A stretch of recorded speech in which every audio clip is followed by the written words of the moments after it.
Goats Podcast. All right, we back in the building, man. Quote Goat Podcast, episode 4. It is episode 4, right? Yeah, episode 4, man. Yeah, we took a week off. You know what I'm saying? I had to take me a little vacay. Went to Spain. Just got back a few days ago. You know what I'm saying? But like I said, we back in the building. Vinny here. Yep, you already know the vibes, man. I'm here. I wasn't on vacation, but you know I was chilling at the crib. I go, feel me? Had a little Rona scare, but Yeah, he made it through it. And we got a special guest in the show, on the show today, man. My nigga BPS on. Yeah, you know what I'm saying? Keem in the motherfucking building. What's up, beautiful that bitch people? Fly as fuck too. I'm tight how you dress up. You feel me? That nigga looking fly, man, with that chain, man. That shit fly. Man, appreciate it, guys. Tell the people a little bit about yourself, man. Let them know what's going on. Look, for those who don't know, BPS King, you know, all the way from Savannah, GA, Port Light, CVT. Y'all already know y'all boys. I know y'all about to see it. So I gotta shout y'all out. Y'all boys stay straight out there. Other than that, you know, man, just out here trying to make it, man. Trying to make it, bro. Yeah, my boy kind of a jack of all trades. He got the DJing going on. He got the whole BPS movement going on. You know what I'm saying? He a businessman. He got his ducks in a row, got his head on straight. So I figured, you know what I'm saying, he out here in Germany for a little minute. I had to get him on the show and pick his brain a little bit on what's been going on this past week, like we always do. You know what I'm saying? That's a fact. And he's definitely a businessman, man, because as soon as I met him, he was already putting me on game, you feel me? Telling me, making moves and shit. And that's, you know what I'm saying? We need people like that, you feel me? Especially black people, you feel me? We need a lot of niggas like that. Already. Yeah. Just make sure you, no homo, like keep your mouth on the mic. Because you got down low. Yeah, it's like, you know what I'm saying, it's a dynamic mic, so you have to speak directly into it if you want the people to hear you clear. That sound right there, man. Mic check 1, 2. Yeah, and I know we got the feed right here, but let's try not to look at it too much. Yeah, niggas want to see what they look like and shit. It's a fact. Hell yeah. So, what we tapping into first? Back to the regular scheduled programming. I got a long list of fucking topics this time because, you know, we took them 2 weeks off and shit like that. I'm just going to randomly say one of them. So, my boy Rick Ross, you heard about why he in the media right now? Nah, you got to put me on game. I ain't hear that. So, it's the only story I ain't hear, I feel. Yeah, so he came out and I don't know, he was on somebody else's podcast. He basically said that in school, he was terrible at math.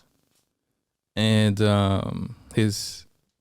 didn't know how to, he couldn't figure out how to he couldn't figure out how to do the multiplication, right? And he said even to this day he don't know how to multiply. You know what I'm saying? But my thing is, pretty much he was one of the slow kids in the math class, you know what I'm saying? But how are you like that? Like, can't do math, but now you living in fucking Mike Tyson's old $300 million mansion, and you got wing stops out the ass, and yo, you know what I'm saying? How you a boss, but you can't even fucking do 2 times 2? You know what I'm saying? Dave. But look, that bitch got the bread to pay them niggas. You feel me? To do that shit for him. You dig? But do he even understand how much bread he supposedly has? He probably don't. And but at the same time, regardless if he got niggas paying, you know, let me backtrack on that. Regardless if he got niggas paying, he paying niggas to do that shit for him. He probably lost a lot of money he just didn't know about. That's what I'm saying. I think, cause like when you up in that echelon of getting money and shit, you know, you have to have an accountant. You know what I'm saying? You nigga didn't pay for a tutor. But shit, it's too late now. Yeah, pay attention to that though, cause them folks. But when you got millions, like I would think you would spend all your time trying to, and you got so many, like this nigga got like 20 wing stops. Like he can't do all the money shit by himself. He has to trust an accountant to do the majority of his like money transactions and shit like that. You know what I'm saying? And that's what with every like wealthy person, you know. But what I think is gonna eventually happen to him, because a lot of people get robbed by their accountants and shit when they don't monitor it enough. Take that, you know. And in his case, he probably has to take the word of his accountant, no matter, you know what I'm saying, what he say, you know, because he can't he can't say, let me look at the books, because he probably don't. That bitch gonna be like, is that a 2 or a 3? He could be like, carry the 1 and X. That's a fact. But I think that's a dangerous scenario he done put himself in, you know, like. You gotta catch stuff like that. And the crazy thing is he went public with it. Niggas gonna be like, oh yeah, let me be this nigga account. Like, exactly. Like, why even let people know that, you know? I don't even know. You gotta catch that early, man. A lot of stuff like that too, bruh. Like, we don't know. You know what I'm saying? I ain't saying it's not our fault. I ain't saying that it ain't this. And you know, I ain't pointing no fingers, right? Yeah.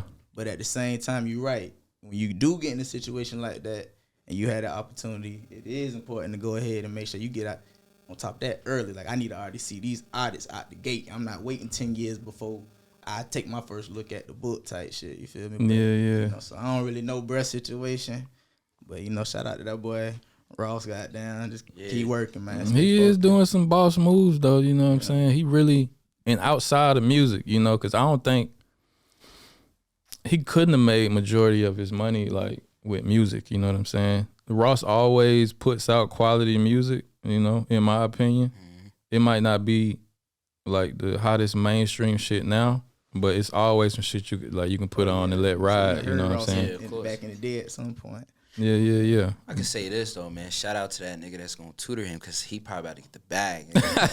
Yeah, he need a tutor now, right? Yeah. Nah, I'd highly advise that, man, because that's like y'all niggas say, y'all took the words out of my mouth. That ain't a smart move, man. Hell nah, man. It's like and then you even look more ignorant in the fact that you got all that bread and you ain't think about like making yourself better by getting a tutor, like, you feel me? Exactly. And like how you got all that bread, you flaunt, like, my nigga.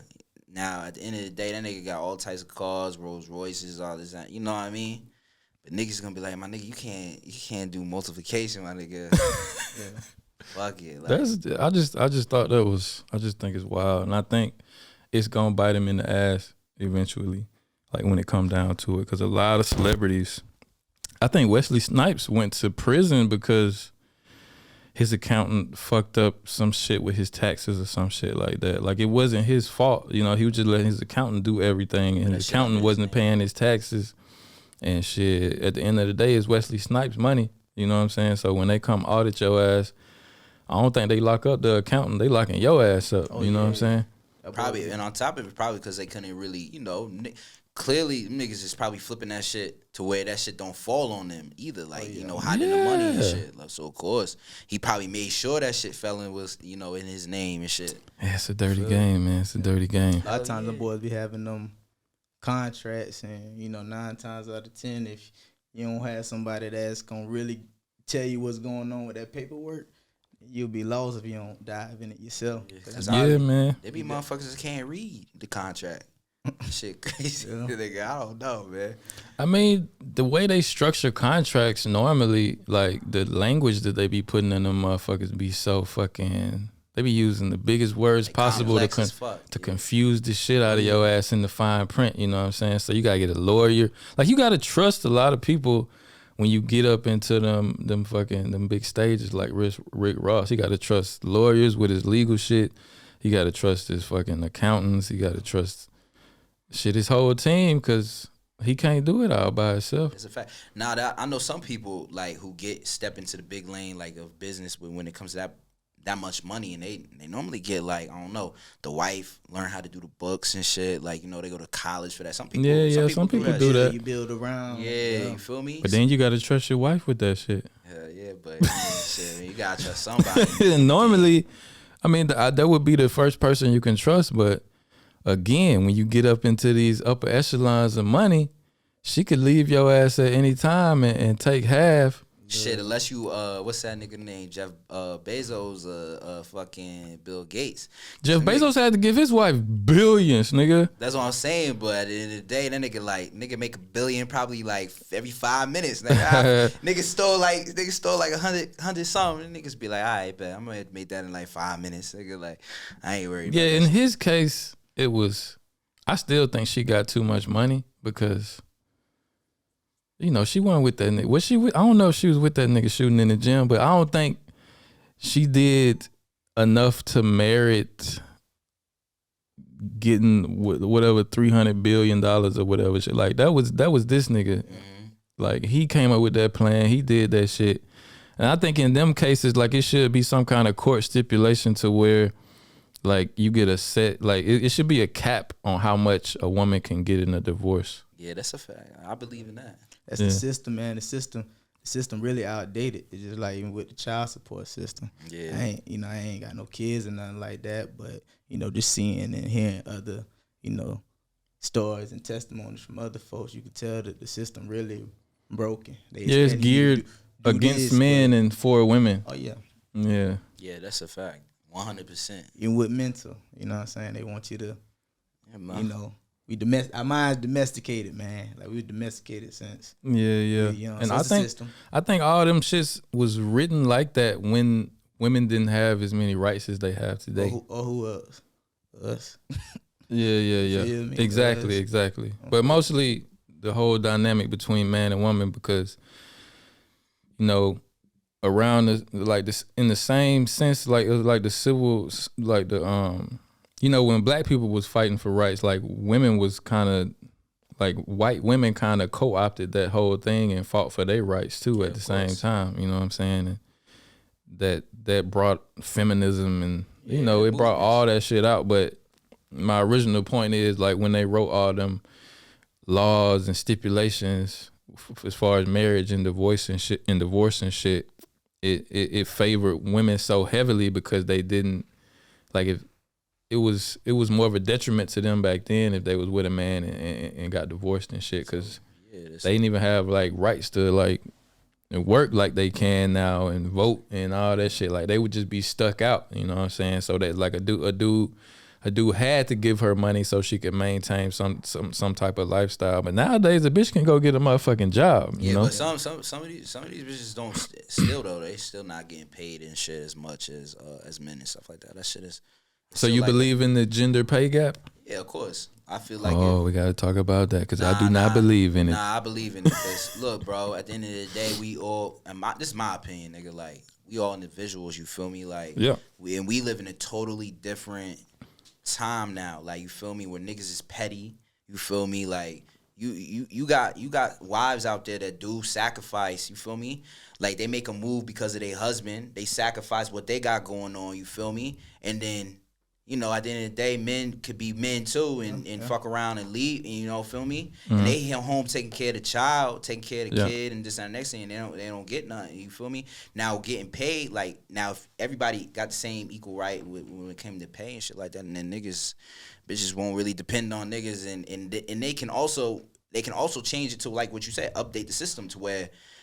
Nigga, if we get a divorce, it's just a divorce. Nigga, like you got your bread, I got my bread, and it's that. Then you won't even run into that problem. You feel me? Like that's just my opinion. They offer that. You feel me? They have resources for it where it's like but a lot of times that ain't what they putting in front of you out the gate because they know they gotta get paid too. Yeah. Who on what side? You feel me? So it's crazy though, man. It's really crazy. But my thing with the gender pay gap, right?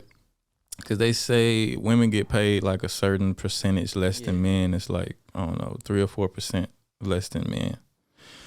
But, and in the case you talking about, like when a woman, is with a man who got money, you know what I'm saying? And he affords her a certain lifestyle and she takes a back seat and is having his kids and is taking care of the kids and she can't work because she taking care of the household type shit like that, then, of course, if they get divorced, he should fucking give her some money. Maybe I still don't agree with half, but he should make sure she's straight. Well, hold on. Let me stop you on that. Why would you say not half? Now you think about it, right? Your wife, you feel me? And I could put on, for my wife too, like. Being at home and shit, my nigga, that shit ain't easy. Like, you feel me? I know. Like, like that shit might be actually, I respect all, especially single women. Like, you know what I'm saying? But I respect all women that stay at home taking care of their kids because at the end of the day, that shit ain't easy. Yeah, much respect. That shit is probably harder than going to work, nigga. Like, In some cases. In some cases, probably, depending on what the dude doing for a living and shit. I mean, yeah, of course. But at the same time, majority of women can do that shit, you know? That's what they... I'm not trying to sound misogynistic or nothing, but that's kind of what they like built for, you know? And at the same, on the same token,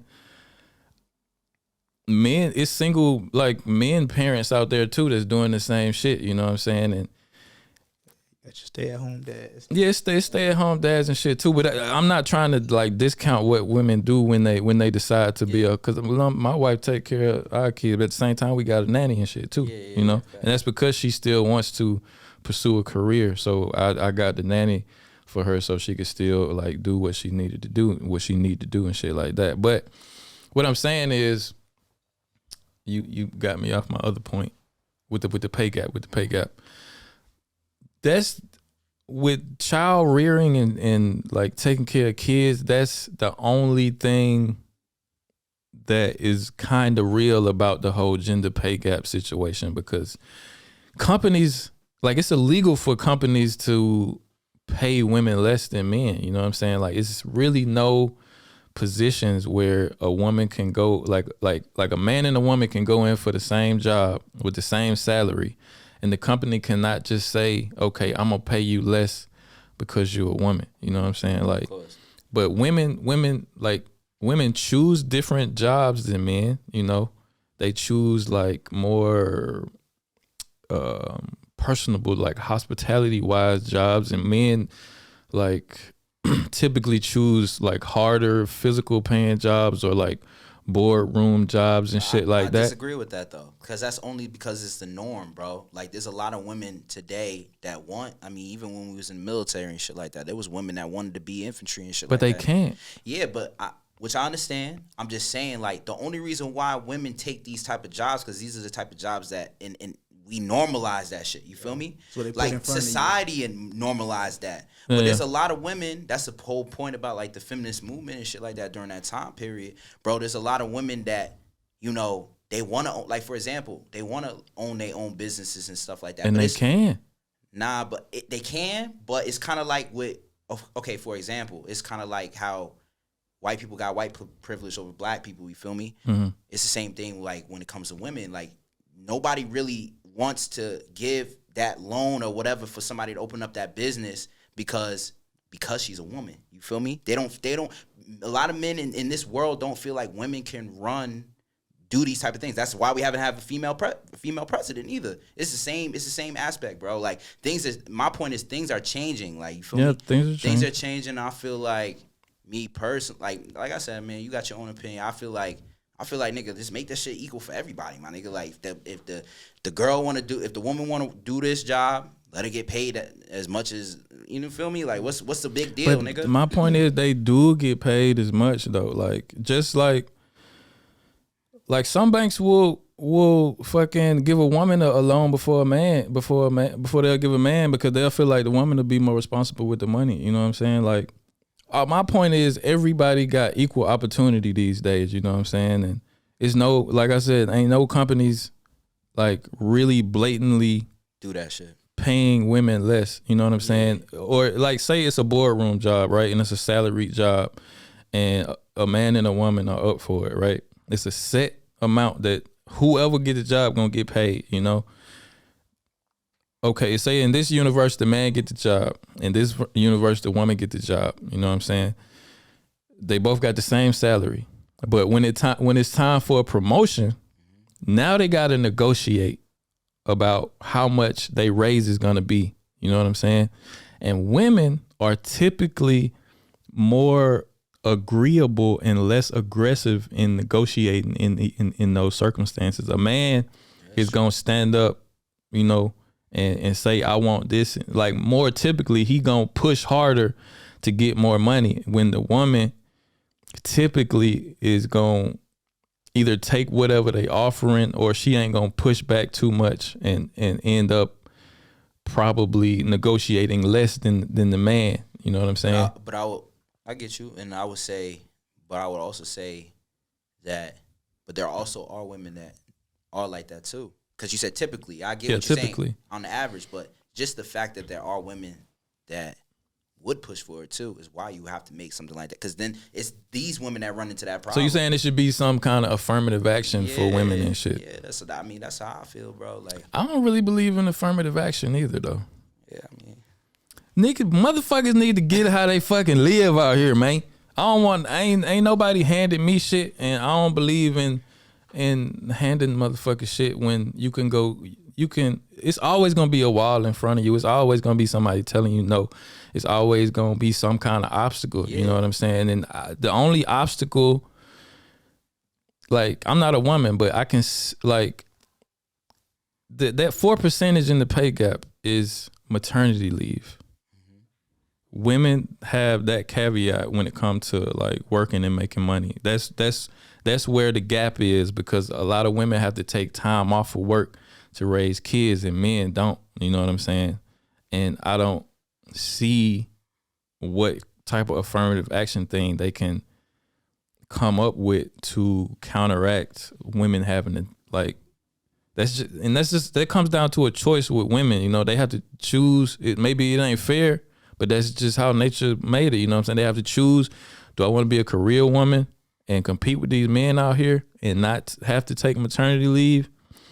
Or do I want to be a mother? You know what I'm saying? And a lot of women have to make that choice. But not all women want kids, and there's women out there that and don't. them the ones making the most money because they ain't got to take time off of work. They still got to run into that. They still run into that wall too, bro. Some women run into that wall, and you said this you ain't handle shit out, but that's what they doing. That's why they making these organizations and fighting for that.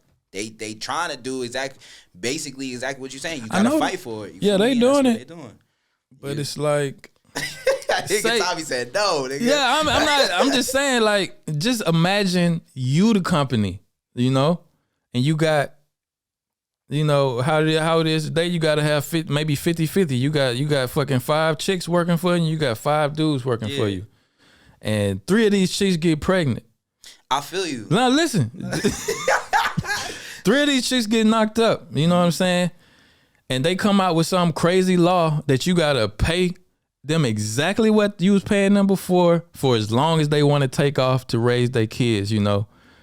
And they ain't gotta work, but you gotta keep forking over all this money to them and probably bring in new people to fucking take over what they was already doing and pay them and pay their insurance and pay all that shit, like logistically, and like when you think about it business wise, it put like businesses at a real disadvantage to have to fucking like step up for a choice that they made to be a mom. You know what I'm saying? That's why I say it ultimately come down to the woman's choice on whether she want to be a businesswoman or take some. She could still be a businesswoman, or if she want to take some time off to have some kids and then come back, you know. But that's the 4% in the wage gap that's real about the wage gap. So if you maternity leave. So if you feel like the women should, you know, basically everything you just said is kind of like a responsibility. Like, you staying home, then it should be responsible then for the man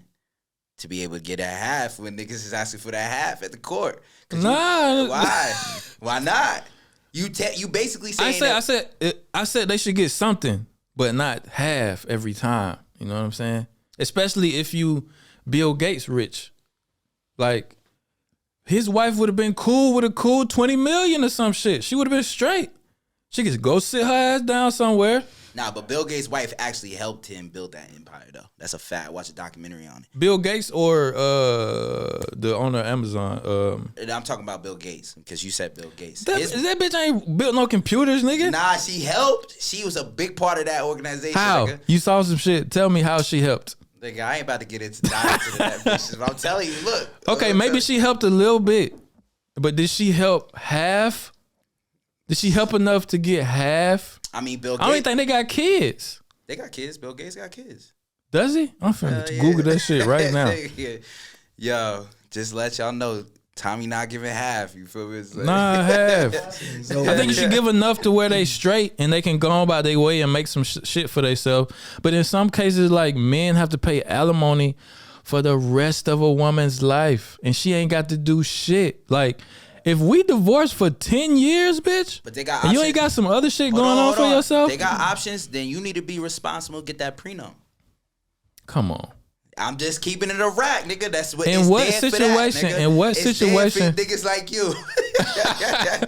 But I'm saying with the whole prenup shit too, like I never understood like how do men propose this shit to women without the women like thinking like oh you already contemplating leaving me? Nah, okay, you got look. Although I disagree with your views, Yeah. you got valid points. You guys say the same shit to her. Like, yo, bitch, I don't want you taking half, bitch. That's why. You feel me? Like, bitch, I work hard for my money. And she gonna be like, but this is forever. We not breaking up, so you don't need it. Yeah, I get it. It's hard to propose, but I feel like, then if that's the case, and you believe in all the shit that you believe in, Yeah. then you lying to yourself when you get married. Because if that bitch ain't signing that prenup, then you should be like, yo, I can't do it. Because that's more important to you, right? Because you never know. Something could happen. You could split from her. Yep. And so it's definitely your responsibility. So you can't sit there and be like, let's say like Dr. Dre, you can't sit there and be like, damn, this bitch taking half and had the house. But he had a prenup though. And she still got this nigga bread. Hey, you look, man, women are powerful creatures, man. We know that, nigga. Like, you feel me? Adam ate the apple, right? All right, so bet. But that's my point. That's my point in this day and age where you want to know my background too. that's my point. When it did that. That's my point though. In this day and age, when women are equal to us, do they have too much power, especially in the legal system with the rules and shit? When shit is different nowadays. I mean, put it like this, my nigga. Like, I think it's now when it comes to the kids, nigga, that's different. Nigga, I want to get into child support, but when it get to the kids and shit, then I feel like they be bugging when it comes to that child support shit. But the whole, I think when it comes to the whole marriage shit, at the end of the day, like, men is making sacrifices just as much as women's making sacrifices. Yeah. So you should put that, that's my opinion, you should put that on the same level. But when it comes to the kids, my nigga, like, women feel like society makes it make men feel like women are more entitled to their children when it's the same mutual love, you feel me? Yeah. And they feel like because women are, you feel me, they're nurturing people's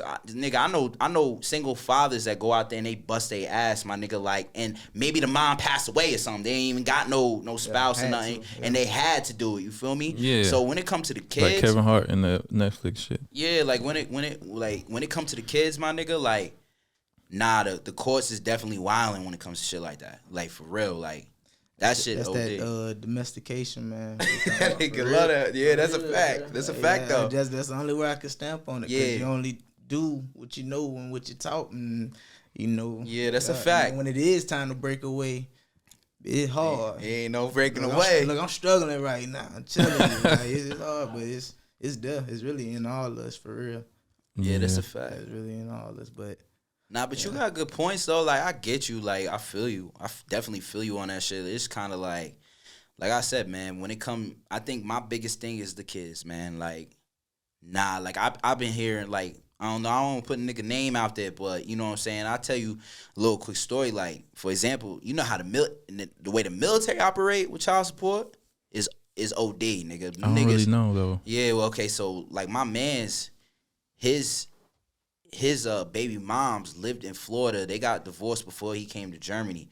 That bitch was paying like, he's paying like, military, you get a set pay, nigga. Like, yeah. Ain't nobody making more than the rank, nigga. They taking like, them niggas taking like more than half, nigga. It was ridiculous. But don't you get a little bit extra money if you got a dependent or some shit like that? If you get BAH or something? I mean, not if you living in the barracks. Okay. You're E5. Yeah. That nigga. You know what the sad part about that is, brother, is how you'll do something like that, right? You allow me to get this, but you'll take this, but still expect me to be able to provide take care of my kids, provide for my family, and wash your own ass. Like, how am I able to do these things if you not allowing me to? And I heard opportunity. Is it true too that they can like tap into your job to where the money comes out your check first type shit. Yeah, that's called garnishing your wages. Nigga, that's shit. OD. Nigga. Yeah, that's OD.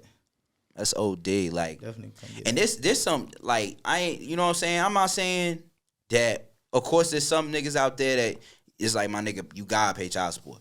But at the same time, like, there's some women out there that dead ass, like, they'll have verbal conversations, like, with the father. Like, the father is involved in all that. Mm-hmm. Like, yo, you can, it's crazy when you separate from somebody how they can become like a monster. Like, you don't even know the nigga. You don't even know the bitch. Spiteful as fuck, right? You can have, that nigga is willing to take care of his kids, but you just going to court. Like, women just go to court just to hurt niggas. Like, cause That's they what know. I'm saying. Too much power. Cause at the end of the day, if you're in a relationship with somebody, right? They know the situation you in. They know your finances, but y'all split, right?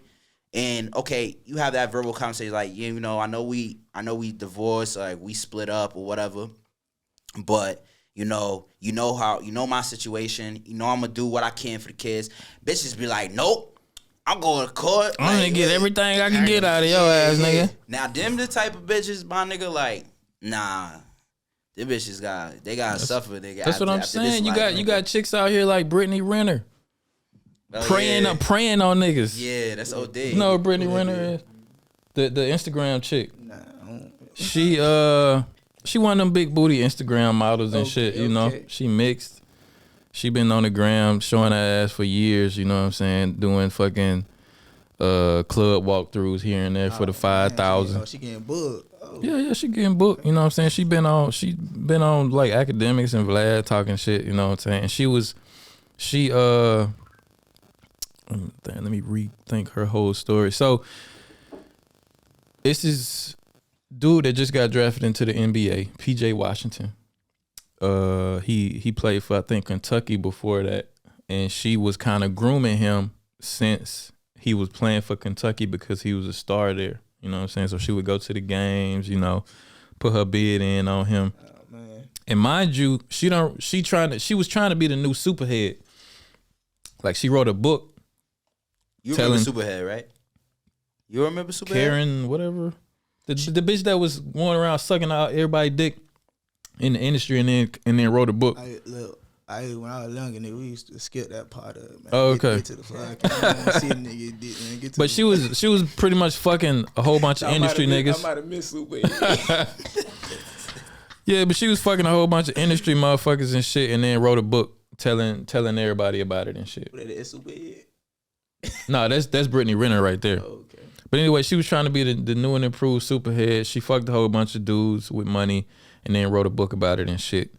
And would just be on Instagram just wild and saying anything. Like, she said, she put out a video saying that if you want to finesse anybody to get a bag, the stupidest niggas you can finesse is NBA players. And she said that way before she got with this nigga, right?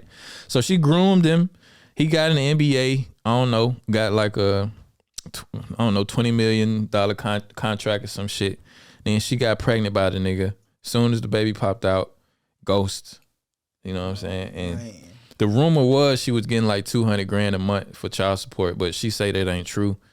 But I don't think it's true. But she getting a bag off of that shit. But my whole point is, like, because of these fucking rules and laws and women knowing the finesse, they be preying on like famous people, NBA players, rappers, like intentionally trying to get pregnant by them or trying to like finesse them into putting a ring on their finger so they can be set for life because that's how the court's set up. You know what I'm saying? That's a fact. You definitely, like, nowadays, and the crazy thing is, like, the era we live in with social media and shit like that, like, that shit is, everything's finesse. Everybody about, you feel me? And, like, I don't know, bro, like, we idolize that shit through social, like, I don't know, like, a lot of that shit, like, is idolized through, because trust me, like, that girl, like, it's crazy, she gets a bag for talking about the shit that you just, you feel me? Like, that's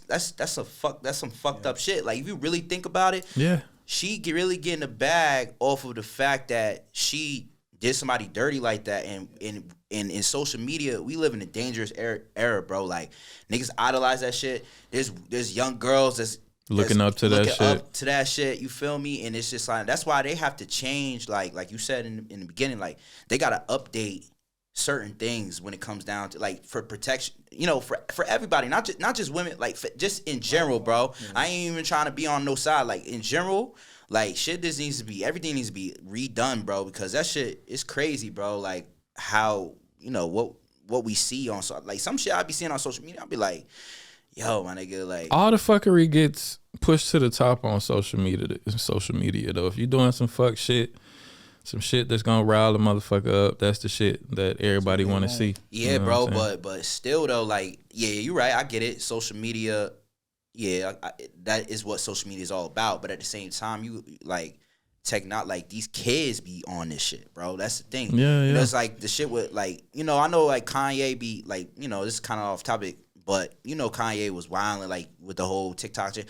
But bro, the nigga got a point, my nigga. With his daughter and shit, bro. Like social media, like if you're a parent out there and you got your child on social media, my nigga, like. I would highly advise you, like, you feel me, to, like, really rethink that shit, my nigga, because some of these, especially, like, for me, I got a daughter, you feel me, like, nah, my nigga, I ain't about to, you know, imagine my daughter watching this dumb bitch when she, you know, 14 years old, thinking, like, that's how you supposed to do it, nigga. Yeah. You feel me? Like, that's OD. But yeah, it's definitely, because I don't even know how old their daughter is, the one that's on TikTok now, but she's like, North, right? She like real young though. Yeah. She was too young to be on TikTok. Exactly. You know what I'm saying? But of course, your mom, Kim Kardashian, she ain't gonna say no.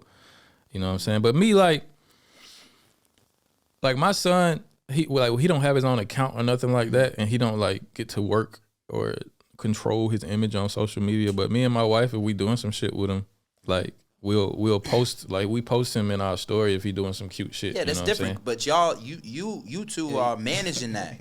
Yeah. That's what I'm saying. Like little man ain't over there on the couch going through seeing who comes. Nah. He ain't like, you know what I'm saying? He ain't doing all that. But you know what I'm saying? That's what I'm saying. That's cool. You know, and we get backlash from that. Like people be writing us like, you shouldn't post his face on social media. But I think it's stupid. Cause they be like, okay, it's pedophiles and shit like that. But but what is me posting him in my story gonna hurt or hinder somebody? But anyway, I don't agree with like people. They'll post. You see people like post their kid and they'll put like emoji on their face or some shit. Like that ain't fucking doing shit. You know what I'm saying? But really young kids shouldn't have their own accounts and you know what I'm saying, be like. It shouldn't be their whole day like figuring out what TikTok video they gonna make today and trying to follow the trends and because that shit shouldn't be in their brain at a young. They should be outside running around, you know what I'm saying, jumping off some shit, playing in the dirt. You know what I'm saying? Because it was different for us coming up though. You know, like it started to evolve and change. You know, it started with our people, our moms and our pops and grandparents, and you know we kind of lived through the age, but we still got to see being outside. Yeah. And you bet, like, depending on what year it is and how old you better be home for street lights. And you get that certain age, mama ain't going to sleep till she hear that door open. You done made it in there. But, like, yeah, man, it's crazy because that's the direction with just artificial intelligence, technology. With the metaverse shit. Yeah, man, my neighbor came out, look, yeah, man, I'm in my meetings with the VR goggles. I said, oh, these folks tripping. But that's what society is headed, man. To the virtual world, the matrix. I'm telling y'all now, I'm gonna stay out y'all way, goddamn. We over here building. We out the way with it. Shit, there's money in that shit, though, man. There's money in that shit. But yeah, let the kids be kids, man. Yeah, that's a fact. Let the kids be kids. Yo, and y'all bitches is out there being spiteful. Stop being spiteful. Let them niggas see they kids, man. Yeah, quit with the finesses. Yeah, facts. But y'all know what pushing P mean? Y'all heard that? Y'all heard that whole shit? Listen, man, we from New York, man. Do you know what pushing P mean? That's your city, boy. Your city be making that up. And Gunner from Atlanta, right? He's from Atlanta. I don't know what they saying. Y'all boy gonna get me flamed up. Look, y'all boy, he from Atlanta. So you should know. Yeah, that's close to you though, boy. Does it mean like one specific thing, or is it like a broad? So we don't use the same lingo as them boys. That's what people be. Everywhere I go, I tell somebody like, "Yeah, I'm from." Oh, you from Atlanta? No, like that kind of like hit the heart a little bit. Like, Okay, shout out okay. to them boys, but we got a whole. Savannah. Like, we down by the water. Okay. We come about them swamps. Then we Yeah, got a people dance do- called the water with it. People do kind of lump the whole Georgia into Atlanta, Can't right? do that. Them boys closer to Tennessee than they is. To, Oh, okay. Oh yeah, that's a fact. I feel you on that. I got The boy down that's on the boys, like. Nah. Yeah, that's a fact. I mean, Shout out to them boys now. Yeah, but- shout out to them. But I don't really understand the whole pushing P thing. I mean that's a fact though. He got a good point because like niggas like There you go. we got the whole we got our lingo too. Like we still like New York with it, but we got a home with a backwards talk. We be talking backwards and shit like so. That's totally different. Everywhere got something that mean the same thing. Not dialects. Yeah, we got our own like way, but we know where niggas is from. Like when they start talking, like, oh yeah, he from the Bronx. Like we niggas know, but like we don't be on. Yeah, I feel you on that, but I don't know what the fuck pushing P is, my nigga. Like I seen, what's that shit mean? Like a player, like basically like Oh, I mean player. like not play as in playing a girl, but like you basically like you like say if I get something like I make sure my team good or like. Like you bossed up, like you that bossed player. up, like, you know what I'm saying? So, Like, Like so you go and you. So when you started this podcast, my nigga, you pushing P, I guess. Can I say that? yeah, like, I guess so. So you pushing P, man. All right, we pushing P on the podcast then. Shit. I still don't really know what that shit means. Just like it might well be an NFT for me. They trying to push some type of positivity behind it, so shit, that's what. Yeah. It is. The lingo cool. Just I mean, some it's cool. some and new shit. lingo or whatever. Shout out to Gunna and shit. That shit, I like the song. The song Now, fire. them young boys, they'll be using it everywhere. It don't matter where you at. Yeah. Yeah. You know, every few years there's some new lingo popping up. Yeah. It should be having me feeling old sometimes. Man, that's what I'm saying. Definitely do. Cause like that shit don't really mean as much to me now as it did like when I was coming up. No, you had to be, you know what I'm saying, hip on all the new terminology and shit that was fucking, or you was a lame. Yeah, that's a fact. Especially y'all was out there wearing them cartoon book bags. Yeah, I know y'all niggas was doing that. What, Atlanta. Yeah. Nigga said Shout out to them boys. Yeah, we was doing The that. boys that crank that yank and lean. That's Atlanta. Yeah. We was not there cranking no goddamn yank. Nah, but I feel you on that. We was jigging now. We was jigging, but we wasn't cranking no yank. So shout out to them boys though. Yeah, That I little remember movement. That shit. little movement. It was hard. That little movement was hard. But Nah, but you right though, Tommy. That's a good point. You feel me? Niggas had to be up on that lingo if you was lame. Yeah, you was a lame. Like if you didn't know how to use that shit, say it correctly, use it in the sentence correctly. People was looking at you like, what the fuck? You been living under a rock or some shit, nigga? Yeah, that's a fact. But shit, man. What's up? Oh. Yeah, go ahead. I was gonna bring up something. Oh, go ahead. I was about to be like, you feel me? If niggas watch that documentary, The Tinder Swindler. the Tinder Swindler. Shout out to my nigga Simon, man. That bitch the GOAT, man. The legend. That bitch is the legend, man. The urban myth. Yo, hit me on the gram, man. Tell me how you did it. They It's banned that scam. nigga from Instagram. They took that nigga account away. Hit me up on WhatsApp, nigga. That nigga. You didn't see the shit. I heard about it, but I ain't watch it. Oh, okay. As soon as I heard sound it. like nigga just finessed a whole bunch of. Yeah. Can Can I tell? Yeah, go ahead, Run it by me. Sorry, you mean correct me if I'm wrong. Okay. All right, so basically, the nigga met a girl. Like he meets women, right?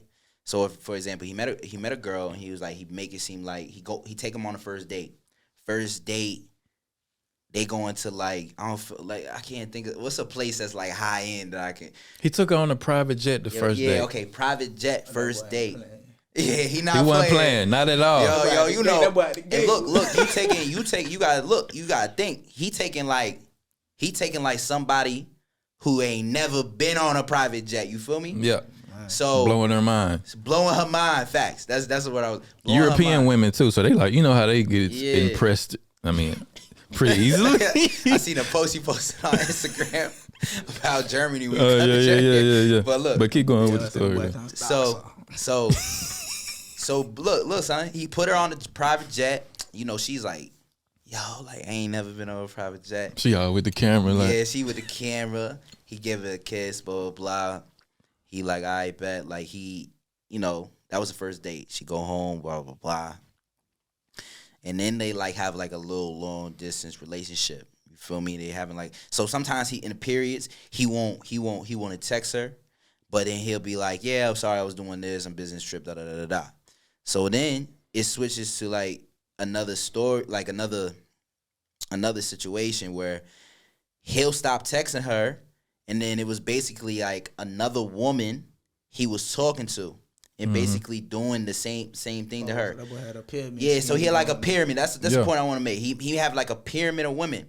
Then he'll be like to the first girl that the first woman he was talking to, he'll call her and be like, yo, basically like, bitch, we under attack or some shit like.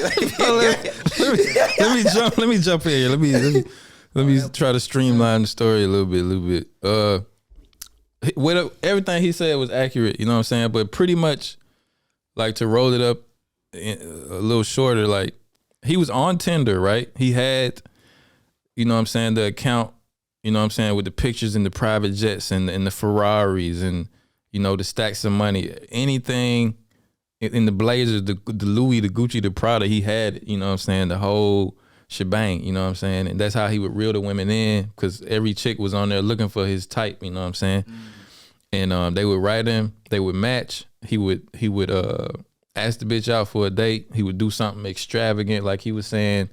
And on the documentary, it was like 3 women giving their accounts of what happened. So they had bags. They was just regular women. Like regular you know what I'm saying? That's why he was like putting out this persona so he could impress them and make them think that he was this wealthy, because he was putting out, like, he was telling them that he was like the son of this diamond this diamond mogul. You know what I'm saying? Yeah, that's right, diamond mogul. That boy paid diamonds out of everything. Yeah. Say that word. And so he would take them out, wine them and dine them, and then smash and drop them off. You know what I'm saying? And they would be all, you know what I'm saying, ooh, goo-goo-eyed and shit, you know what I'm saying? And he would date them for a month. He hit on the jet? Or he just got... Whatever, probably in a helicopter, something. And he's Israeli. He's from Tel Aviv. And, but he got his swag together. He looked rich. He clean, too. Clean, And so he would date them for a month. You know what I'm saying? See him here and there, but always be like, I'm doing this on business. I'm flying there. And the shit would match up on his Instagram. He had like photoshopped pictures with the dude that he said it was his dad. He had like websites set up, because the bitch was like, when you meet somebody on Tinder, you got to do your Googles and you got to check their Instagram. Like, he had the whole shit set up. Like, if they Google his name, the rich shit will pop up, all that shit. So date him for a month, see him here and there, but pretty much it will be standoffish, getting them fall in love. He'd be like, I'm away on business. I'm gonna see you here. I'm gonna see you there when I fly into your city. And he will pop up. Yeah, he would pop up. He'll be like, yeah, I'm coming out to see you, and he will pop up. Yeah, take her out again. You feel me? Yeah. And then after the month, he would send them a video. He had a video on deck of his bodyguard. On deck of his bodyguard, like bleeding, sitting in the back of a Yes, he had genius. Sitting in the back of a fucking ambulance or something. He would be like, we just got attacked. People are after my money. I have to cancel. They tracing my credit cards and I can't use them. That's how they finding out where I am. So can you do me a favor? Yeah, can you do me a favor just this once? Can I use your credit card to fund my business and business ventures so I can move around and they can't follow me and shit? And he done wined and dined them with other chicks' money that he done stole. And they thinking he a fucking billionaire son, And another thing is this, right? So he basically using the other women's money that he's basically scammed. So he basically scamming them. But he would also, remember, he did the first time with the first girl, he did pay her back. Remember? He took some bread and he paid her some of the money. So then she was like, okay, he good for it. Good for it. And this my boyfriend. He would have him thinking that they was like together and shit. Yeah. So the bitches would take out first he would get their credit card, max it out. You know what I'm saying? Some chicks, they had like platinum cards, he'd max it out. And then So they was ordinary women, but they had some good ass fucking They had some credit. good ass credit. He picked the ones with some good ass credit. With some good ass credit scores, because that bitch. And then when they couldn't get no more money on the credit card, he'd be like, "Oh, maybe you can take out a payday loan. Then don't worry about the interest. I'm gonna give it right back to you."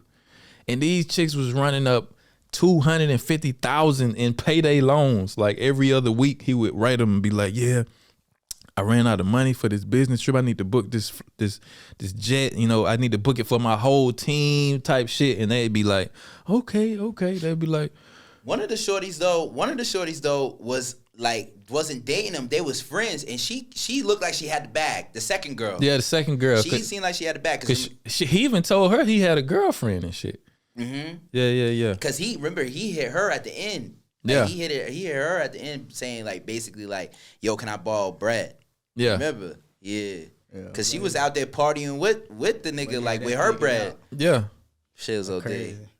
But all the women on the documentary lost about 250. He would take the money, he would fool them, take the money, spend it all on other women and shit, and then just leave them high and dry pretty much. And they'd be calling them like, "My creditors are blah, blah, blah. What am I going to do?" He'd be like, "Oh, the money is coming. I just sent you a wire. You didn't get it?" Yeah, so eventually like one of the women basically was like, you know, she had like a mental breakdown. She went like the bank people came to her. Yeah. And was like, "Yo, bitch, where our bread at?" Like, you feel me? And then she gave her, she basically told. Yeah, she ratted on him. Yeah, ratted on him. And then they pulled out the shit and they was like, "Wait, is it him?" Cause he goes by a bunch of different fucking names, aliases and shit. Yeah, aliases. And then they was like, "Okay, cool." You know, like we you know. No, she showed him who he was, and they were like, "Oh, we already know him." Yeah, but the thing is, they couldn't. It was hard to pin him and like really track him, or even like, because remember you texted me, it was like he only got a couple. The only reason why he got a couple years, because it's kind of like the police. It was like him borrowing the money. It was hard for. He didn't technically steal it. Yeah, he didn't technically steal it. You know, the bitch just was doing it. You know, feel me? So they couldn't really like do nothing about it. You feel me? Yeah. So in the end, he only ended up doing like he got like, cause he had did some other crime in Israel. Yeah. Like the Israeli police was looking for him and trying to get him extradited back to Israel. So he ultimately went to prison for whatever he did in Israel. They gave him like 12 months. He ended up doing 5. And now he back out, and somehow he rich again. He's selling fucking business advice on the internet and shit like that. But he didn't do a lick of time for the 10 million he stole from all these bitches and shit. Yeah. Which I think is wild as fuck. You know what I'm saying? Because at the least he committed fraud. I'm like, that shit motivate me to go out there and do some shit. Nigga ain't get what? Like I said, yo, Simon, hit me up, my nigga. I'm with it. Nigga, tell me your next plan. I'm on it, nigga. Like, shit crazy. Yeah, a lot of men feel like it's a little kind of a payback situation from women, like getting money from men all the time and nobody batting an eye at that shit. You know, which I see that point. But look, you got a point too. Like, you know, I can't lie. It's kind of like, now let that have been let that have been like a woman or some shit. Media wouldn't have been like, "Yo, the nigga Simon, that nigga fucked up, da da da." Or, you know what I'm saying? It wouldn't have been no documentary on Netflix. Yeah, that's just norm. That's the norm. It's the norm. Now these so men that's a fact. slow, stupid, crazy. Yeah. Point, like, they would have put all the onus on the man. Yeah. Cause they were trying to. You gotta take on. You know, you gotta take on. Like the women, they gotta take ownership for that. But yeah, they took an L. Yeah, they took it L. Like my nigga, like some of that was money they ain't even had in that. Yeah, a lot. Most of it was money they ain't had. Like, and who? Like at the end of the day, he was getting. I get it. He was getting vulnerable women. Cause at the end of the day, I don't give a fuck, nigga. If we hadn't been together for something plus years, I'm not taking out no loan, nigga, for no bitch. Hell nah, we been fucking for a month. Yeah, like, you feel me? Yo, I'll be like, I hope they don't find your ass. Nigga, but what? Nigga, what? I wouldn't even take out a fucking put a phone plan in the bitch name, nigga. Nah, not after a month, man. That shit like $80, nigga. I'm not paying $80. But if you was dating a rich chick though, after a month, and she done wined and dined you, holding it down. She done put you on the private jet. You on there with your niggas. Y'all popping bottles. She done whined and dined you for a month straight, and then she hit you with the same shit that he hit them with. You ain't gonna think about it. Out no loan. But you gonna give her the credit card? I'm not giving her nothing. If she say I'm gonna give it right back, nigga, I'm probably gonna find out she's scamming. I'm gonna be what like, you doing? Nigga, I'm gonna be like, yo, for one, how long I know let him? me in. A month. A month. She done held it down. I'm talking about she done in the bedroom. She done fucked the shit out of you, sucked the shit out of you, pause, and that when you got that when that red flag or something ain't right. Something ain't right. Hold on, you just had it. Nah, look. So a chick whining down to you is a red flag? Quick now. Nah, that shit would. Nah, I'm saying put it like this. She could have won and dined me, but what, nigga? I'm still not taking out no loan from nobody. Nah, but the credit card though. Some gas money. She said I need $10. Nigga, I'll be like, nah. I got you on the gas, man. Nah, yeah. Shit. I'll probably be like, yeah, I take out that loan, but you gonna have to co-sign that shit, nigga. Like you gonna have to be there to co-sign. Yeah, exactly. I just wouldn't do it. And I'm stingy with money anyway, so ain't no way in the hell I'm doing that shit. No way. Yeah, I might Instacart some groceries over there because she hungry. But that's I might pay for some shit. You know, niggas is not doing that. Niggas is not taking out no loan. Yeah, she might hit me with that shit, and I'm gonna be like, okay, we might can do it this way, and I might can buy whatever you trying to. I don't know. You feel me? I couldn't fall. Like, you feel me? Like I said, I'm happily married and all that, but I'm just like, on a dating turn, I can never fall in love like that, so I'm taking out loans. Nah, bro. Nah. I think that's like no conversation offense. Different too. Yeah, exactly. And I feel like that's more something a woman can be talked into. No offense to women, but that's some like women tendency shit. Like I ain't taking out no fucking loan for nobody, nigga. I'm scared to take out a loan for myself. Yeah, exactly. I don't even like owing money to a motherfucking bank, man. I'd rather spend the money I got. Facts. I can't trust myself, nigga. I feel like I'm gonna pay it back. Nigga. I feel like a white boy will do that shit though. Yeah, of course. Especially, no offense to nobody though. Too, man. Like, you gotta think about demographics and geographical location. Like, you know that white boy. Where y'all boys stamp from. Especially a German white dude. Yeah, you know they be. What? Oh, they do it out here quick. 20K? Okay, baby. Okay. Some of them boys on that side do it too. You go to a nigga gonna be like, what? Bitch, you take out a loan for me. Exactly. Especially, I feel like especially one of these German dudes to do that shit too. But yeah, they'll do it in America too. You find the right one. You can find the right one for anything. You got some of us that walk and look like us. They'll do it. But you're right. The boys ain't the squares. They wouldn't stamp right. Like uncle and like them granddad and the boys ain't had the boy out there really getting his hand dirty because that ain't going down like that. You seen how granddad and the boy had this shit moving. So yeah, but it happens. It depends. Won't be me. Cause it's a lot of the white boys be like, "Fuck you, mom, I'm taking out a loan for Britney." Yeah.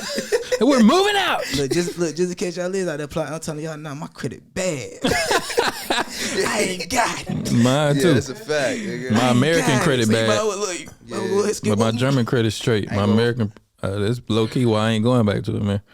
Fact, nigga, I ain't gonna lie. I went to Germany. I was running up my American credit. You feel me? Niggas, I'm scared of laying out that bitch. They might arrest me. But my question about that Tinder Swindler nigga. My question about that Tinder Swindler nigga is though, like, oh man, y'all boy hell.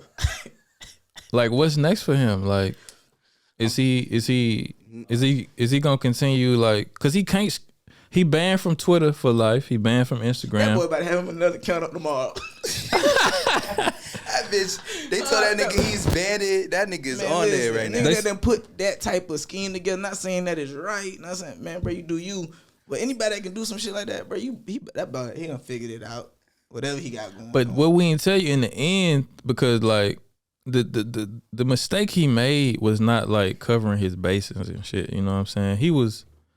Cause like, back in the day, when I'd be, fucking around with, different women in relationships and shit, you know what I'm saying? Me being in a relationship and like doing shit I wasn't supposed to be doing, shit I don't do these days, as a disclaimer.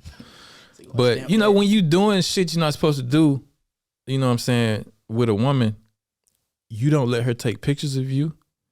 You don't post her. You don't let her post you. You ain't popping up in none of her stories. You know what I'm saying? You ain't popping up online with this chick nowhere. She's not finna have no evidence other than maybe some text messages that anything ever occurred between us. You know what I'm saying? But every chick he was stealing money from, they was posting pictures of him on their Instagram. He was letting them post them in stories. Like that's the whole documentary is just shit that chicks still had in their phone, like voice memos that he was sent, like cussing them out when they wouldn't send them money and shit like that. Like he was like, "I'll kill your family." Blah, blah, blah. You know what I'm saying? And like that's what he fucked up because he would finesse them and leave them high and dry, and then they had all the evidence to fuck him up in the end. You know what I'm saying? If he was smart, he wouldn't have let them take no pictures. He would have fucking had NDAs when they came on the private jet. Bitch, do not take your phone out. Yeah. You know what I'm saying? I would have been like, I don't do phones. I don't know, bro. That nigga, I think he Gucci. At the end of the day, like however he did it, because he only did that what 5 months, and then you feel me? You think he took all that bread and blew that shit? And that nigga probably I think he spent some all that bread. You think he spent all of it? That's another dumbass thing. He was too smart, bro. That nigga was smart. But in the end, when the last chick, you know what I'm saying, finessed him and took his clothes and was selling his clothes to get her money back and shit. This nigga was sleeping in like $2 hotels and grew out a beard and shit because he was broke. You remember that part? Because she was. Yeah, I do remember. Yeah. Because he was begging her, like, please send me some money. Yeah. He was like, I'm sleeping on the street. He was like, I kill your family. You remember that part? Yeah, I do remember. He was like, every action has a reaction. Yeah, that was the one. He was mad as shit because he was just blowing because he was getting the money was coming in from everywhere. 100,000 here, 100,000 there. Tinder bitch, give me this, give me that. And he was buying designer everything, Ferraris, fucking Teslas, private jet here and there. Yeah, shorty in that penthouse. Remember too, like the apartment. The apartment that was like $20,000 a night or some shit like that. Crazy, nigga. He was spending all that money. That boy blowing it. He good now though. Yeah, at the end of the documentary, apparently, but I don't think he can leave Israel no more. I think like, cause he was using so many aliases and he had so many passports and shit. I think he can't travel no more. So whatever finesse he doing now, he got to do in Israel. You know what I'm saying? But he's still finessing, and a scammer of that caliber is gonna always find a scam. Yeah. You know what I'm saying? That boy in the virtual world with it already. Probably. In the metaverse. He probably got an NFT waiting on bitches. I got this NFT dick for y'all, bitch. Shit crazy, man. Yeah, that was a crazy story, man. But the chicks, they started a GoFundMe after the fucking documentary came out. And I think it's like the three of them that was on the documentary, they like collectively did a GoFundMe for like $600,000 to try to get all the money that they lost back. And I think it's up to like 100,000 now or some shit like that. They probably end up getting all their bread back. Yeah, I mean, what happened to him was fucked up, but like ultimately it was they dumbass fault though. Like, you know what I'm saying? They dumbass decided to get the bread up.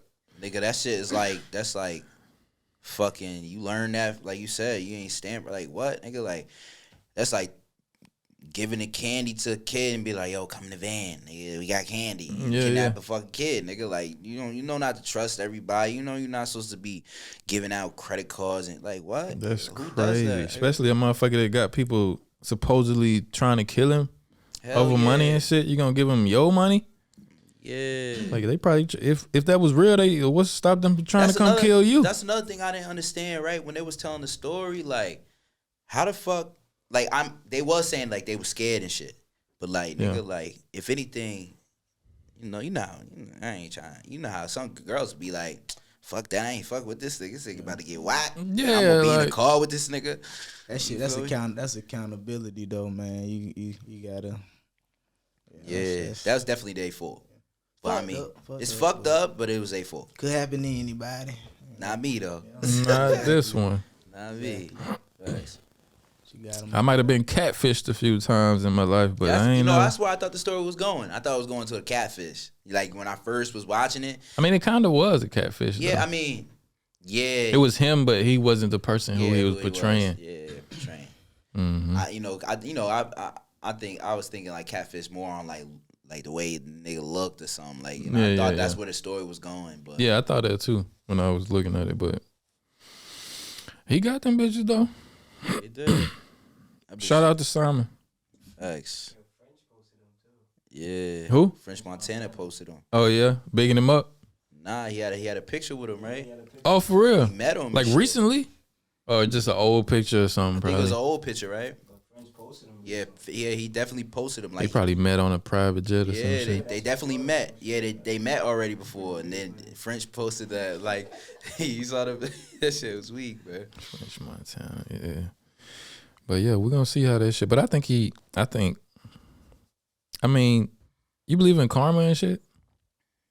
And Karma ain't catch up with that nigga for a minute though. But it's going. I think ultimately it's gonna catch up with him because that's fucked up shit he was They call it doing. many words depending on where you from, but it's a thing. That energy out there for sure.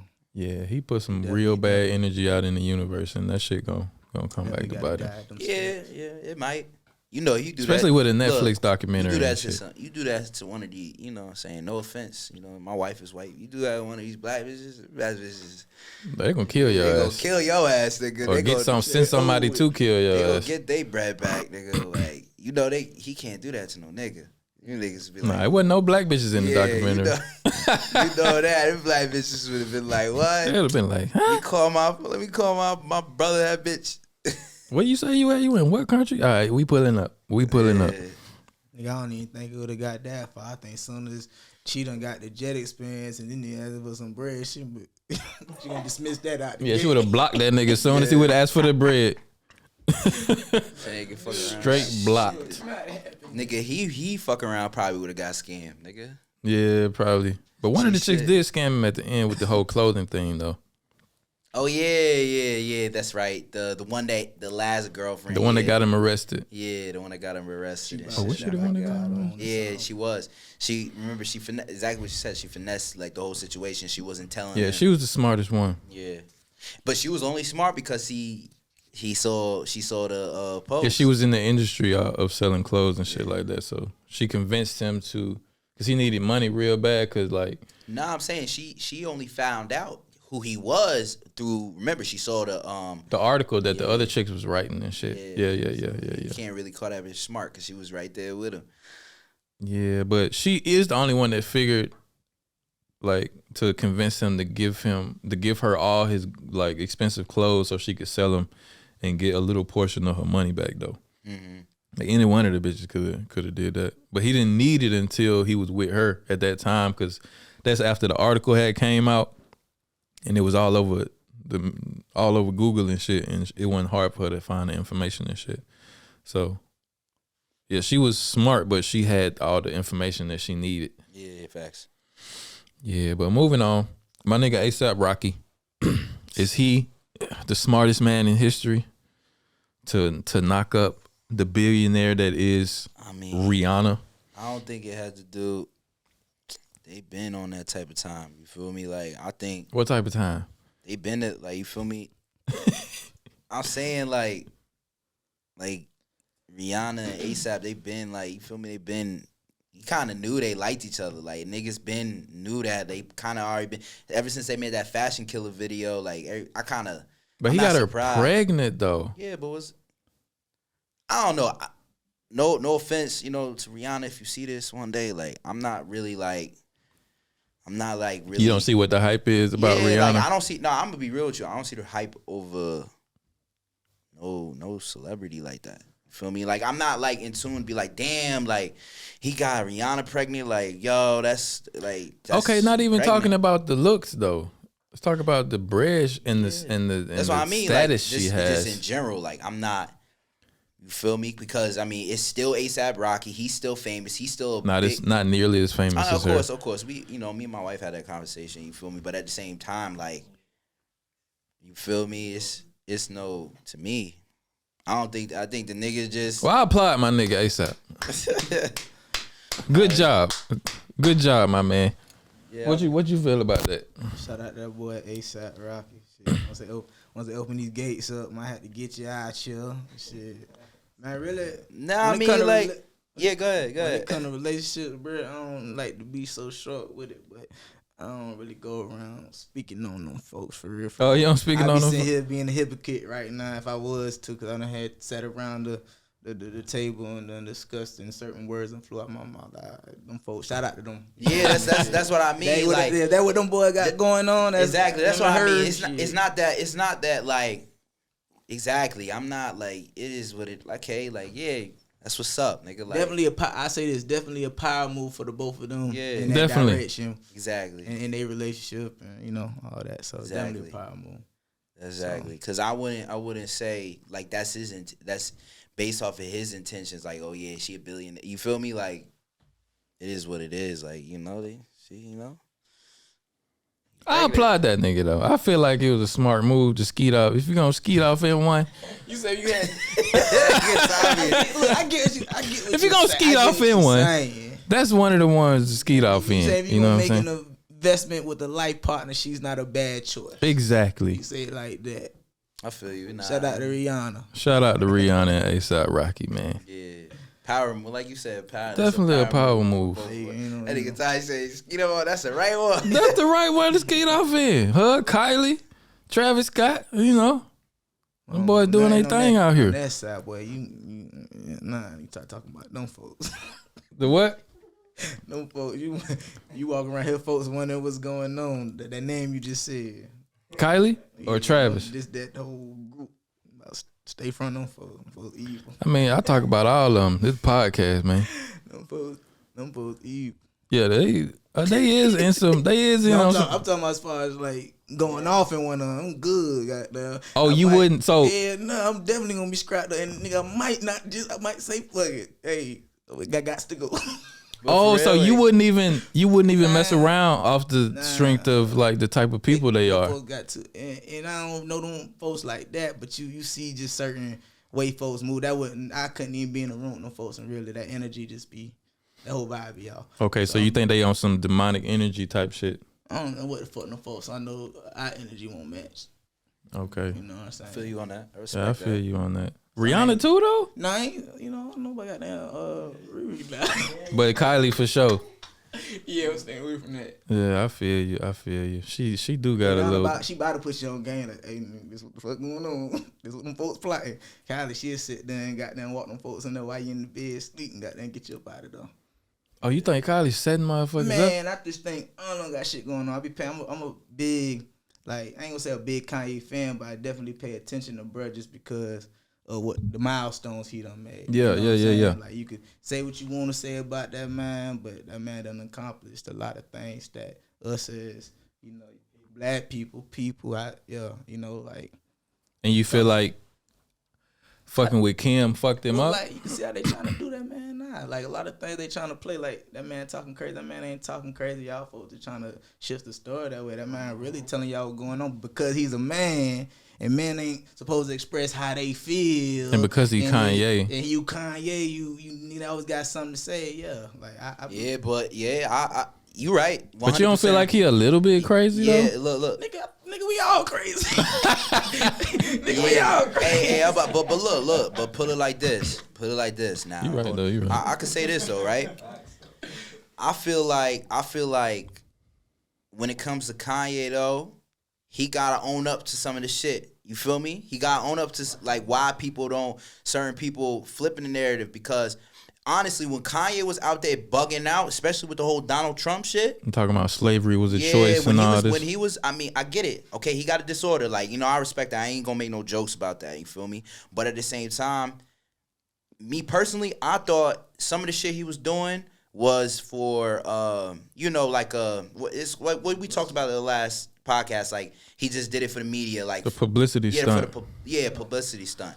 So, I feel like all that shit he was doing a couple years ago when he was with Kim, acting like the nigga was, he was saying some outrageous shit. Like, it was kind of like, yo, come on. Now, even Chris Brown got in on it. Was like, my nigga, he bugged out. Yeah. So now, everything you say out your mouth comes with a consequence, bro. It don't matter. It don't matter. Like, that's the world. He's not like regular people. That's the world he lives in. He lives in fame and all that. So you got to be very careful. Influencer. Yeah, you got to be very careful of your actions and what you say. I mean, it's just like we talked about on our last podcast. Jim Jones saying whatever the fuck he was saying about. You know what I'm saying? You got to be very careful what you do, cause now he probably is telling the truth. And some of the shit, like I said, some of the shit he's saying is true. But of course, Kim Kardashian and all them gonna make him look crazy, cause nigga, some of the shit he was doing was crazy. So how are we supposed to take his word now? You feel me? They able to, put scenarios, and truly nobody really know. Yeah, nobody really know unless you there and going through the shit with them. Facts, because we already know, like you said last time, we already know what Kim and them about. You feel me?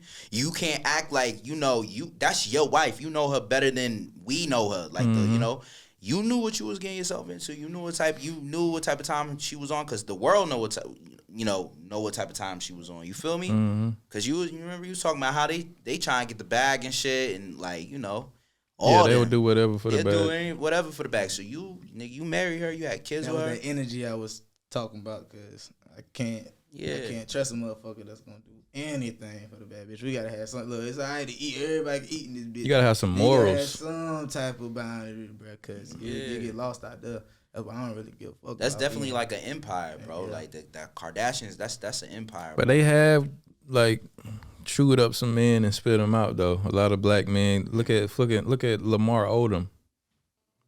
This nigga, he trying to come back, but this nigga doing celebrity boxing matches with Aaron Carter and Aaron Carter, nah.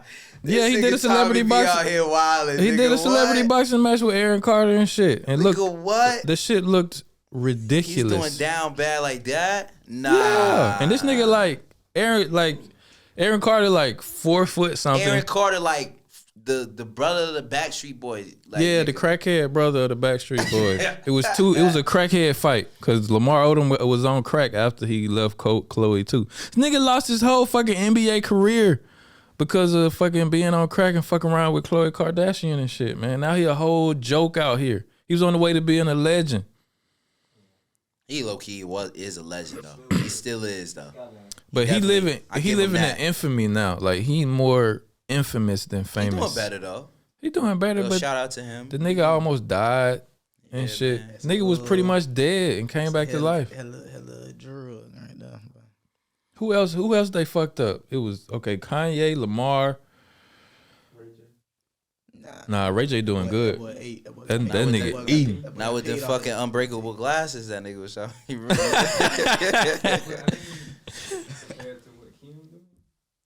Nah, he got a whole he'll whole mogul out here now though. Huh? Oh yeah, Chris Humphries. But she divorced that nigga within 24 hours. Yeah, he got out quick. Same way with Ray J. Ray J wasn't really with her. Ray J was kind of with her before she got famous and fucked her. He just kind of made that tape with her. Yeah, he hit it first. Like he said, like the song say. Yeah, Kanye said he found the second tape and gave it back to Kim or some shit like that. But my point is they have fucked up a lot of black men out here, ruined their images, ruined their lives. You know what I'm saying? So I wouldn't fuck with one of them. Tiger's another nigga. But he's good though. Yeah, he good now, but I'm saying now, but while he was with her, they was at his ass. He was looking corny. Like when he was with Kylie, all his creditors, all these people was saying he was broke and fucking all the fucking apartments he was living in was saying that he owed them money and he was getting evicted and all he had the biggest comeback. That nigga came back. Yeah, he came back because he went back to his roots and he made 20 Make It Nasties and they all popped. He made the same song 20 times. Those shits all sound the same. Hell yeah, but they worked. Shout out to Tiger. Yeah, but that making nasty shit. That shit was the shit back in the day. Hell yeah. Club, yeah. Hell yeah. And Taste was Making Nasty 2.0. Yeah. But that shit had the club on fire when that shit came on. He was out here. He be out here in Germany a lot too, or he used to be. I remember when he was at the Resi. Yeah, but I wouldn't when you put it like that. I wouldn't really want to fuck around with the Kardashians either. You know what I'm saying? And I don't even know if it's the same dynamic. Like if a man gets a rich woman pregnant, because when a woman gets pregnant by a rich man, then she pretty much set for life. But I don't know if it's the reverse though. Nah, they got it set up with if that woman on paper make more money than him, depending on how the parental stuff is separated. Yeah, but the man had to get sole custody though, or at least majority of the custody to get some bread, like Kevin Federline and Britney Spears situation. Oh yeah. But you're right. The mother Yeah, you're right. I forgot about that. That's true. Yeah, because she got put in that. They was painting her as crazy for a long time, and she got put on that conservatorship where her dad was taking care of all her. That Britney Spears shit's fucked up, bro. Yeah, but she is crazy though. You seen when she got? You seen when she got out of the conservatorship? This bitch is naked on Instagram now. Yeah, I know. She be wilding, looking like a straight lunatic out here. I'm definitely for shorty, bro. Like that, I watched both of them documentaries, bro. Like, granted, she might be crazy. I mean, I get it. They was probably trying to control the crazy, but fuck, they was OD. Yeah, I don't agree with the conservatorship. Yeah, because I mean, she worked hard for her money and shit. You know what I'm saying? And she not old. She might not be all there, but she earned the right to fuck her money up if she gonna fuck it up. You know what I'm saying? Of course. And the family basically was living off like her shit, nigga. Especially the dad. The dad was like he was controlling all her finances and giving himself like a salary, like a 10 grand a month or some shit like that. Crazy, nigga. I don't even know. Like when you really think like back then during that time, I'm like, yo. What the fuck happened, like, to Britney Spears, bro? The media happened to Britney Spears. I be seeing that. You don't see behind closed doors. Yeah, but I be seeing her now, and I'm just like, yo, son, like, she's wilding, like. I be seeing the shit she posting on Instagram and shit like that. She be wilding, looking like a fucking wombat out here. Yeah, but she, like I said, like I watched one of the documentaries, and it seems like, cause she was coming up in that time where like tabloids and shit was the hot shit. Mm-hmm. You know what I'm saying? Like you do some crazy shit, the paparazzi follow you.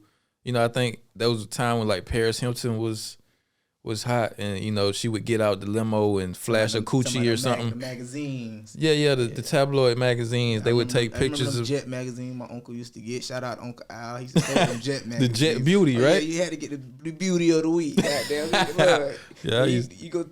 That's the first page to turn to, nigga. Hell yeah, I definitely know what you talking about. But yeah, the media painted her as this crazy person and like destroyed her career and the whole thing with Justin Timberlake and all that shit. And I think they drove her crazy when she cut her hair off and all that shit. I remember that. And with that picture of her out there like this. How she did it?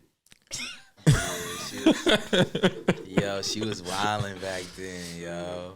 She was really wilding. And then now it seems like I don't know, like she just got out of fucking what do you call that shit? Fucking in prison, bitch. When you in the box, when they put you in a box, nigga, you just got out. She just got out the crazy house. Hell yeah, she be wilding. But I mean, I'm happy for her. Like if she's I'm happy that she free and shit like that. I've totally. You feel me? She's just. Yeah, I don't want the Britney whatever army coming after us or whatever. Yes. We happy she out. You know, we don't want her to be controlled. Yeah. You know, but don't be surprised. These bitches, people out there with the signs. Free Britney. But don't be surprised in a couple years that she fucking living on fucking Skid Row somewhere with no money because she controlling all her shit now. I heard her boyfriend though. That nigga Simon go get to that. Hey, you need some help with that money. Come holler at me. We'll make it make sense. We'll make it happen. I heard her boyfriend though is really good. Does like a lot. He's really good for her. He been with her since before the whole shit. So okay. Shout out to that man. Feel me? You know, mental health, like Charlamagne be saying, it's a serious thing, man. Yeah. You feel me? Mental trauma. If you need help, you feel me? Go out there and go get that shit. You feel me? Man, you could talk about, you know, your feelings and all that shit. You know the vibes, man. We sending healing energy, like Charlamagne say. Facts. You know what I'm saying? What's another topic? Oh, that's a good one. So my boy T.Y.N.K, he got stopped by TMZ and they asked him, like, the question they asked him was, how should white people celebrate Black History Month? You know, because it is Black History Month. You know, February, shortest month of the year, but it's Black History Month.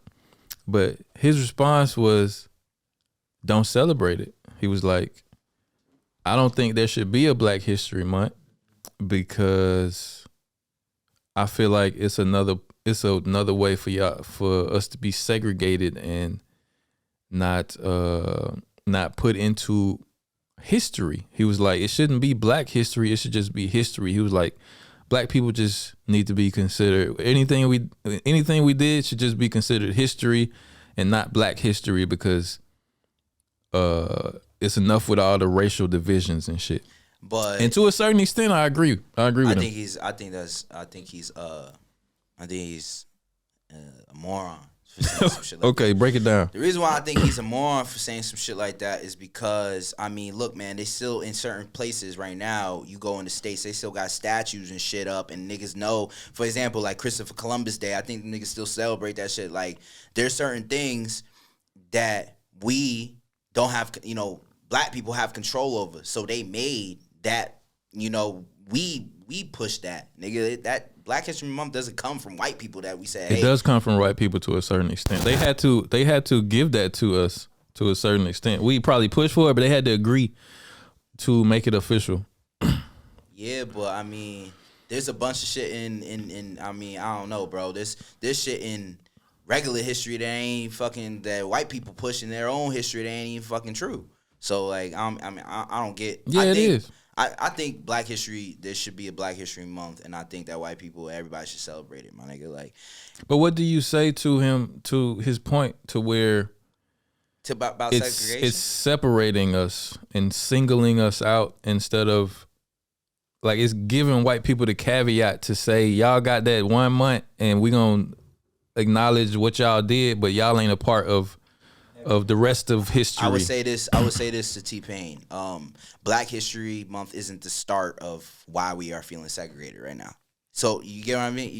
You get what I'm saying? Like, I get what you're saying. Yeah, it's not the start. That's I'm not just where playing devil's advocate. That's not where I would say. That's not where we start from. You feel me? The only reason why we have Black History Month right now is because they wasn't including us. It's not included. So I would say that wouldn't be. Like, you feel me? If let's say we was like, okay, fuck it, we gonna do Black History Month, we gonna put it as history. That's not the start of the problem of why, with the whole segregation and shit that's going on and shit like that. Like, that's not the start. But I think of it kind of like this, like what we was talking about earlier with like women and how at one point in time it made sense for the laws to be written how they are, but things have changed and now they're equal. You know what I'm saying? And I think you can kind of put that on the same token with Black people. Like, at one point in time, it made all the sense in the world for us to have our own section of history and to call it Black history, but maybe it's not. It's not so much in that way anymore because. Are you saying it's equal? I'm not saying we completely. I mean, in my mind, yeah, we are equal, but like racism and shit like that is not as prevalent as it was. Like, it wasn't as overt. It's not as overt as it was back then as it is now. You know what I'm saying? I disagree with that. I think racism still lives, but it's more covert. You know what I'm saying? Like, it's more underlying. It's more systemic. It's not like people just walking up to you in the street and calling you nigga and fucking lynching you and hosing you down and shit like that, like it was back then. I feel you on that, but it's the simple fact that it's still whether it's overt or whatever, it's still there. Nigga, like, and we're fully aware of that. So is racism? Because in a sense, it sounds like you saying racism kind of gone in a sense. And no. I'm not saying that at all. But I'm saying is we in a way better position today as we was like years ago. You know what I'm saying? You don't feel like we are? No. You don't feel like we afforded every opportunity to make. I feel like the same way we grow in technology and shit like that. I think slavery is transformed. That I don't believe that racism is. How is slavery transformed? I would say. I mean, okay, not just slavery. I want to say slavery. Mm-hmm. But we talking about when it comes to being prejudiced and race, being a racist. Yeah. I feel like it's just transformed into, instead of, it was actually easier back then to tell if somebody was racist, and because they'd be like, oh, like you said, what up, nigga? Like, get the rope, put him on a tree. But nigga, they crucify us in other ways now, bro.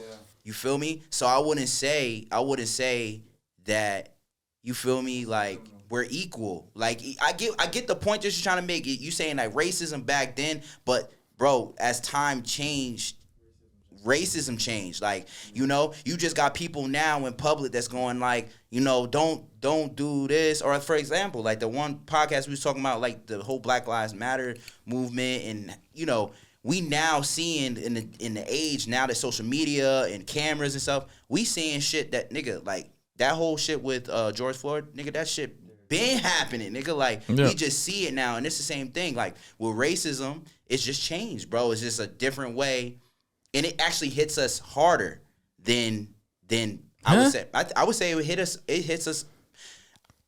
Actually, I want to say harder. It hits us the same, bro. Because at the end of the day, black people still don't have a lot of financial freedom. They don't have that many opportunities. I mean, what's the difference of keeping us on a plantation, nigga? Like, what's the difference?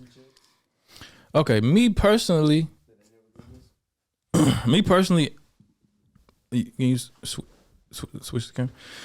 Me personally, I don't feel like oppressed. I feel like whatever the fuck I want to do, I can do it. Ain't nobody stopping me. I might see an obstacle here and there, but ain't no proverbial white person coming up. Can I stop you on that though? You said an obstacle, right? But that's like, you, of course, you basically saying like, because you don't feel oppressed, because you're going to get it regardless, right? Yeah. But that obstacle that you may run into, like, for example, let's say I throw in that application. I'm like, okay, I'm gonna put in this application, blah, blah, blah. I want to be a doctor, you feel me? And I put in this, I'm just talking, it's there, you get what I'm saying, right? Yeah. So let's just say I want to be that doctor or whatever job I'm trying to take, and I get that, I put in that application. Well, I don't see what happens with that application. You feel me? Mm-hmm. It goes to the company. Let's say it's somebody. It says, you have your what does he call it? Demographics. Demographic. Yeah. You put it on there. African American. Well, what if it was that person that denied your shit to put you in with that obstacle? That obstacle that was put in front of you was caused by somebody that was maybe racist or something like that, or prejudice, right? But the thing is, with white people, when they put in an application, they see that, they don't run into that obstacle. You feel me? Yeah, they do. Ooh. They don't run into the same. Yes, they do, bro. They don't run into the same obstacle. Yes, they do, because of affirmative action. Nowadays, black people have privileges because of laws and shit. Like, okay, you want to be a doctor. You put your application in with fucking 10. It's you and 9 white people. So you're saying that black people? Just listen. You put your application in. It's 10 people. You the only black people. You the only black person in this group of 10 people, and all the applications go in. By law, they have to pick you because they have to fill a certain quota of black people because of affirmative action. And it could be a white man in that same group, way more qualified than you, but because by law they have to hire a black person, you getting the job. So and the white person, the white dude that's more qualified than you is losing out on the job that he probably should have got. You know what I'm saying? My point is, like, it's laws and stipulations that's for us these days, and a lot of them put white people at a disadvantage. Yeah, you know bro. What I'm saying? But this, even though these laws and shit, that's like, you might as well talk about the justice system. I mean, nigga, everybody has the same. We abide by the same laws and everything in the United States, but clearly there's more black people being put in jail and this and that next thing for that's reasons. true. So and that's with laws in place, but people still undermine the law and do things to make it to where, you feel me, like, it sounds like you're saying that black people have the same and that's no difference of what you're saying, that black people have the same opportunity just because they have a law put up that black people have the same opportunity as a white person. We a long way, just because of time, we a long way behind white people. as far as like privileges and opportunities and shit. But we do have some shit over them these days. But my point is, like, today, it's nothing stopping a black person from going to get what they want to get. You know what I'm saying? And the most, of course, it's like racist systems in the policing system and shit like that. You know what I'm saying? Of course, it's systemic problems in the judicial system and all that shit. You know what I'm saying? But these days, it ain't too much stopping a black person from going to get it. You know what I'm saying? That's the thing about systematic racism, bro. It's these people that set these laws are making it to where we don't have the knowledge to know that we can go out there and get these things. That's how they doing that. I feel like, bro. I tell you, let me say this. I feel like black people give white people way too much credit, man. Like they put white people way up here. Like they had all this shit planned out since the beginning of time, and they just systematically, like it's some white motherfucker in the background in the shadows, like rubbing his hands together, and he done planned everything out over all time and knows exactly what black people gonna do and how to stop them from doing it. I don't believe that, man. I believe it. How? How not? That's like it's proven. It's proven that. I mean, after. I mean, you've heard of the Jim Crow law, haven't you? So the Jim Crow law, like what's that's basically what the Jim Crow law is. They set up. I mean, bro. The reason why you're able to think like that and to have this type of mentality that you're able to go out there and get these things and pursue these dreams that you have is because your parents, are your parents divorced? Or are they? No, they still together. They're together. I'm not saying you didn't struggle or anything. This has nothing to do with struggle. I'm saying like you grew up with mother, father, taught you right? But the thing about systematic racism is this, bro. You putting these black fathers into prison. I mean, I know you know the whole thing. I'm just gonna run down. Yeah, no. You put these black fathers in prison. Now you have a broken home. These boys that gotta become men because they gotta take care of their mother and this and next thing gotta go out there and get these things, and they make bad choices. That also puts them from making them bad choices into this situation, and then you with everything going on, then you got like, I don't know, then you start struggling. You can't afford things. What does that do? That puts you into public housing. Then when there's not a lot of, make you sell drugs, no education and stuff like that. So there's people out there like right now who don't have they can't grasp the simple fact that, yo, if you go to school, you can become something and do something in your life. Yeah. And that's the whole point. So I'm not saying that somebody's behind rubbing their hands and being like, yo, we gonna do this. But in a sense, like they've made it, it just needs correction, bro. That's just the whole thing. After Jim Crow law, like the system was set up for black people to fail, bro. That's a fact, bro. I mean, I don't know if anybody disagrees with that. No, I don't disagree with you. I don't disagree with you at all. But at the same time, you said they don't realize that they can. But the key word for me in that is that they can, and it just takes them to realize it. You know what I'm saying? It's a bunch of people that grew up in the projects that fucking got in, that made something out of that situation and pulled themselves up and got out of that shit. You know what I'm saying? And that was on them. And on the same token, it's white people living in trailer parks too and living in Section 8 housing that ain't got the same opportunities. It's dumb. It's ignorant white people out there that never realize how to get out of their situations too. And with all the privileges that they afforded, you know what I'm saying? It's on the person these days to make shit happen. But the only reason why things are changing these days is because you're right, like certain things are changing, but I wouldn't say I mean, I don't know, bro. I don't know. I feel like I'm the only nigga in the room that No, I agree with everything. I agree with everything you're saying, but mostly I'm just playing devil's advocate, like debating with you and shit. Yeah, of course. But at the same time, like it's 2022. You know what I'm saying? If a nigga want to really go get it, he can. You know what I'm saying? Of course, I get that, but some people, I I can't sit there and talk for everybody, bro, because there's somebody out there doing bad, bro. Like, you know what I mean? Like, I'm talking about as a black person. There are people out there, like, they got crazy stories to where they really can't get out of a certain situation based off of something that their parents did or their grandparents did. You feel me? There's people in these situations. You feel me? You can't go based off of what you experience in your life.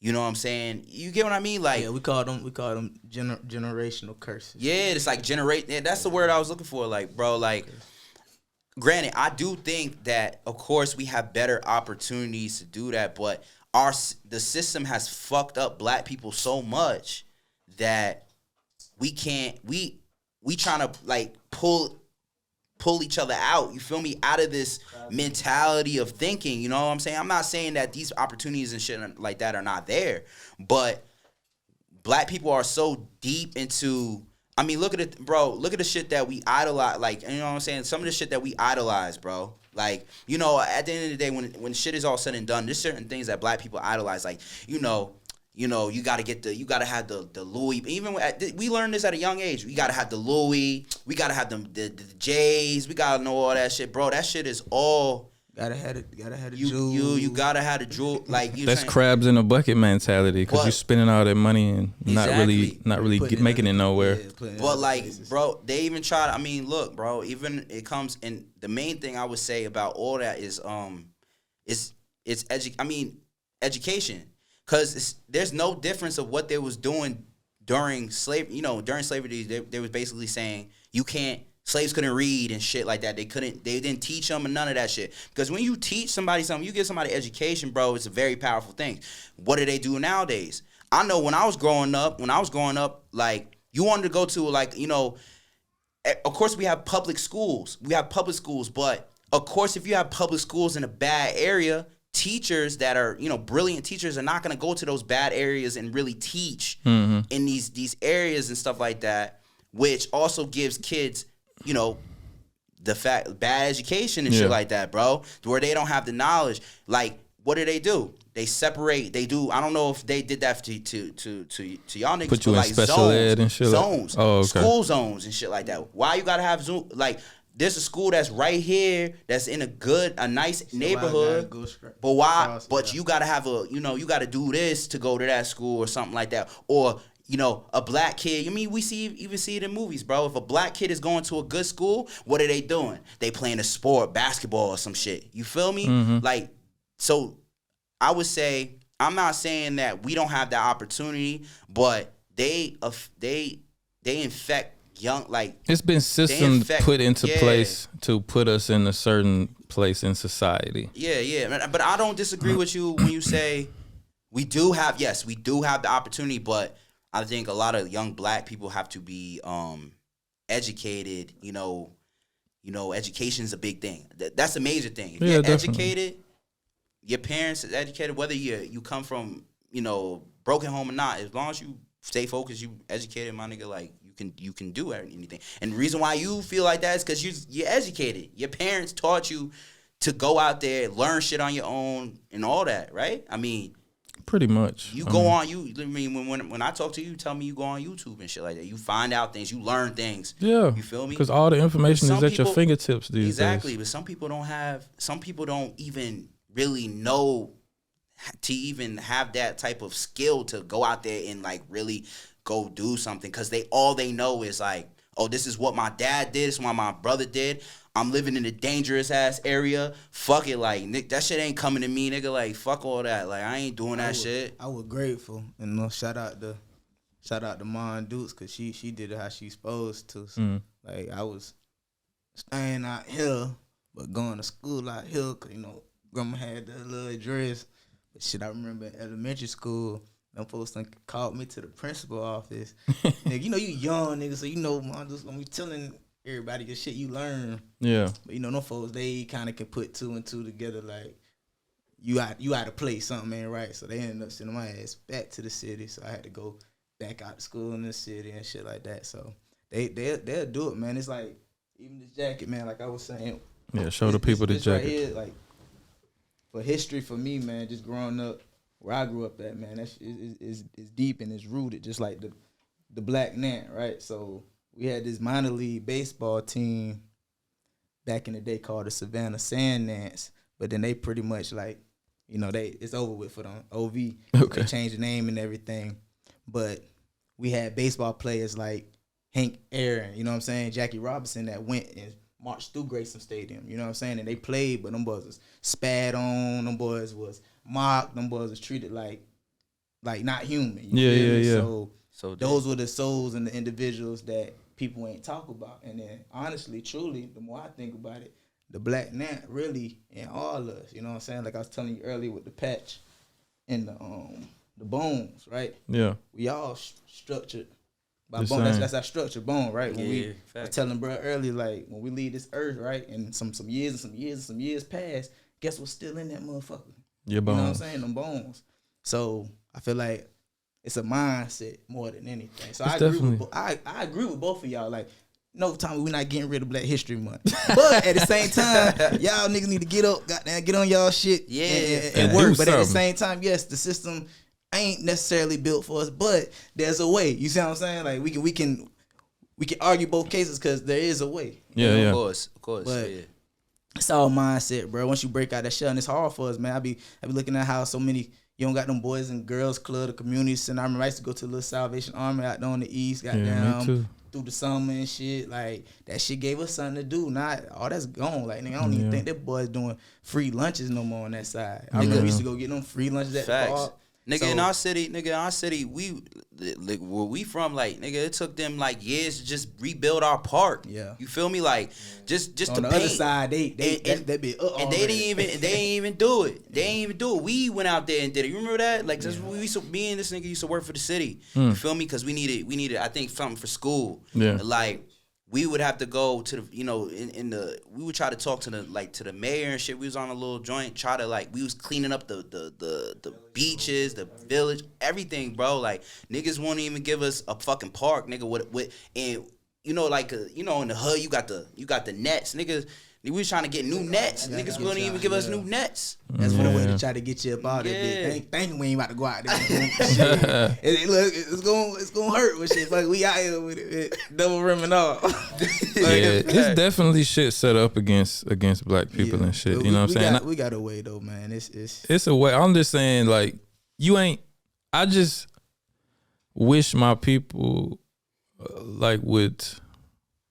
of course, it's shit set up against us, but just don't be a victim. You know what I'm saying? Facts. Don't I have agree a with that. victim mentality and only fall back on the fact that it's shit working against you. You know what I'm saying? Because it is ways around shit. It is ways out. It is Yeah. shit you can do. You know what I'm sure. saying? I'm Of course, not- racism. Yeah. Of course, racism is still alive and well. You know what I'm saying? course. But in this day and age, it's a multitude of shit you can Yeah, do to get sure. yourself out That's of a any good point, situation. though. That's a good point though. Like I agree with that. Don't use that as the excuse for why. You feel me? don't box yourself. You in. feel me? Yeah. Don't box yourself. I agree with that 100%. Like you can't be in there and be like, because some of the choices you made in life, because like you said, the knowledge is accessible. Like Yeah. you can go out there and do it, but that doesn't mean like you be like, oh man, like the white man won't let Yeah. I ain't with that shit. Nah, like you feel Yeah. me? But Don't bow down to that shit. yeah, You know? that's a fact though. It's a fact. That's all I'm saying. And I don't want to do away with Black History Month. I was just Yeah, play But that. I get how also like how it does. It separates us. It does. Like, I Yeah, get Yeah, it yeah. does. So It as does. far as trying to move forward towards a brighter future in that aspect, yeah. Yeah. That does hurt us. And It that's does. what I was saying. That's the point I was trying to make. Like, I agree with that, but that's not where we start. Yeah. Until other things change, then we can be like, okay, well, fuck, nigga, put shit in history. Okay, Yeah, cool. yeah. Like they recognize, nigga, what the fuck going on. Okay, now we don't need our own history, but nigga, like, But that's how you That's celebrate it too. That's a mentality and a mindset too, because it ain't nothing wrong with having Black History Month. It's just it don't need to be that energy like, oh, it's Black History Month. Yeah, Fuck yeah. everybody else. Nah, you That's remember what I'm saying. those pioneers that came before that might have looked like you, that built a lot of things that maybe didn't get recognized because of the world. but can I ask structure. you one question though? what's that? you know, I know we can't stay on this topic too much longer, but like, It's Black History Month. can you, True that. yo, can you, Fuck it. can you, so with that being said, then my question would be, then why isn't it that when we was growing up and, you know, and learning about history and shit like that, why wasn't we learning about, because there's a lot of things that I learned in history, like when I was older, when I went into college and shit like that, to where it was kind of like, nigga, they never taught us that. Along the way. Yeah, along the way. They never taught, like, for example, you go to school, you learn about Africa and shit, right? That when you think of Africa, first off, you ever see them videos where people be asking questions like, you know, random people and they like dumb, they answer. There's some people that think Africa is like a Just fucking, the Serengeti and lions and giraffes walking around and not niggas, just that. niggas like, going, yeah. And just the fact that Brother. don't even know that Africa got many nations. That's crazy. You feel me?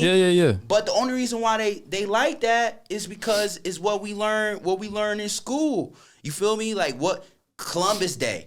Nigga, we was growing up on Columbus Day, making boats and all types of shit, sailing them bitches. Yeah. You feel me? But nigga, Columbus he ain't fucking discover America. So why? So my thing is this: America Vespucci discovered America. Exactly. And my thing is like, why do they get a time to kind of like brainwash us with their history, and not really? I'm gonna be real with you, like, other than like Black History Month, nigga, I don't know no time where they talk about Black people really in history, like except I just learned slavery. about some Black people in history in school. There's only one story I heard, and this only because my teacher was Black. When I moved to South Carolina, right, we learned about, you know, because the South Carolina was the first to secede during the Civil War, and we learned about a slave, like a slave plantation. They called it a Boxing Rebellion or something like this.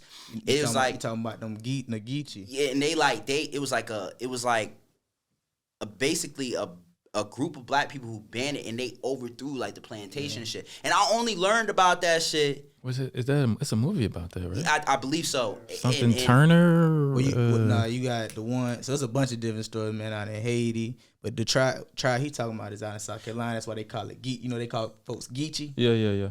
That was a whole group, like a whole. And like, bro. Let me ask you, like, and then my thing is this: like, you say you learned about Black shit, you know, Black history within the history, but like, can I honestly ask you, like, when you bring up a topic about World War II or something, right? When you learned about World War II, were you thinking about, like, other than what your parents told you or what you saw, it's just in school, was they in there talking about the Black people on the front line? And shit? Were they talking about the Black people on the front? Were they talking about like the Tuskegee Airmen and shit like that? Hell no, nigga. I ain't learned about no shit. They was like in because I'm from Alabama, and Tuskegee is in Alabama, so they did teach us about that. Was a paragraph. And I think it also has to depend on where you live, because I'm be honest with you. Everybody knows in the South, Black people are more proud. Black. I could give that to the South. Like the South, like you made up that when you said that thing about Atlanta. Like Atlanta is like the city. You know, it's a Black city. It's historically a Black city. You feel me? They can go there and. I mean, you know,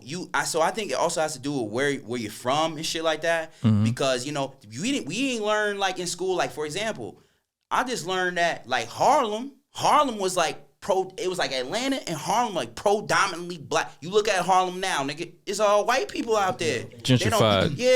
They don't push. But I ain't learned that shit in school. I ain't learned that. Renaissance and all them boys out there, just the whole. It's his own little vibe. Yeah. But you know, we can talk about this shit all day. It's a good topic. It's like, you know, you feel me? You know, I get passionate over this shit like that. So, and that's good though. You can't forget. You know, you gotta forget. I mean, you can't forget, but you gotta move forward. So it's important. Ain't nothing wrong with that. Yeah, it definitely should be Black History Month. But for how long though? Because I would like for nigga, I'm Black every day. Yeah, I'm Black every day too. But I would like I have a dream. Now it's good that we talking about this though. But seriously, I do dream of the day that we don't have to live in these groups of what skin color you are, what religion you are, what political group you belong to, but especially the racial groups. Like I'll of course dream of the day that my whole identity ain't gotta be about my skin color and shit. Yeah, You know what I'm of saying? course. That's one of the reasons why I like not living in America, because I don't feel that as much. You know, Yeah, me too. I don't feel like the need to, you know, proclaim my blackness at every step of my day and shit. You know what I'm saying? And Yeah, fact. even the shit that annoys me is like, I want people to get past the first black everything. Like every time a black motherfucker do some shit, I'm the first black person to do this. You know, like why can't you just be a person that's doing this? You know, why everything got to be?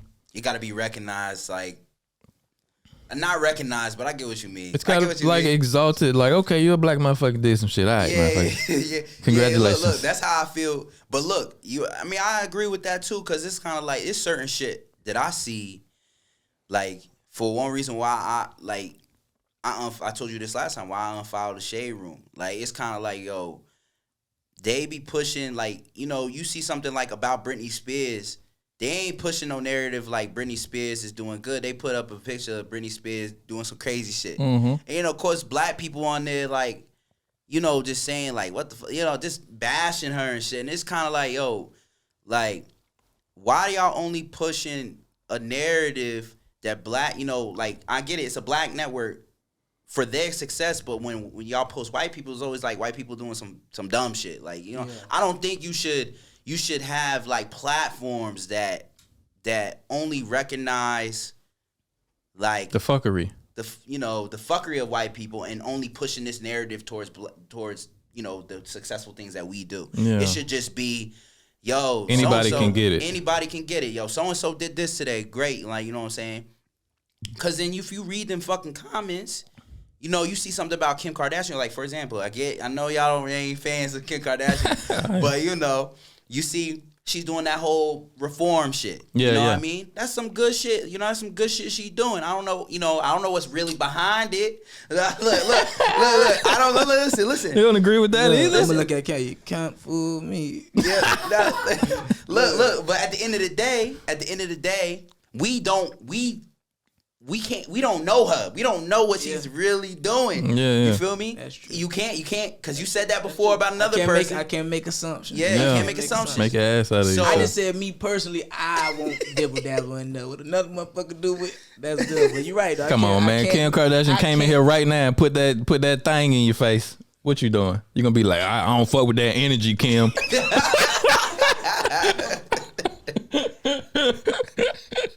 Hell nah. That nigga gonna be like ASAP to Rihanna. Hell Nigga. yeah, that nigga gonna dive in. Saying this nigga just say he wasn't. Now this nigga walk around. Nigga ain't been the same ever since.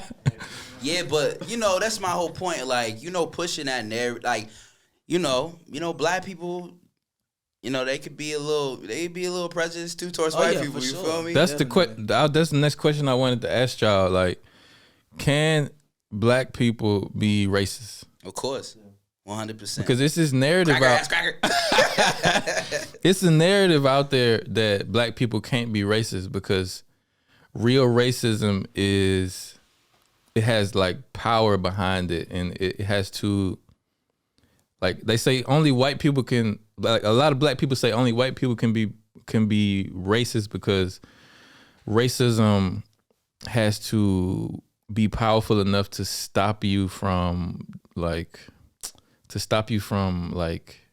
doing shit in society, like we was talking earlier. Exactly. Like they say black people can't be racist because we don't really have any power over white people. But I think that's bullshit. It is bullshit because it's like what you said before, right?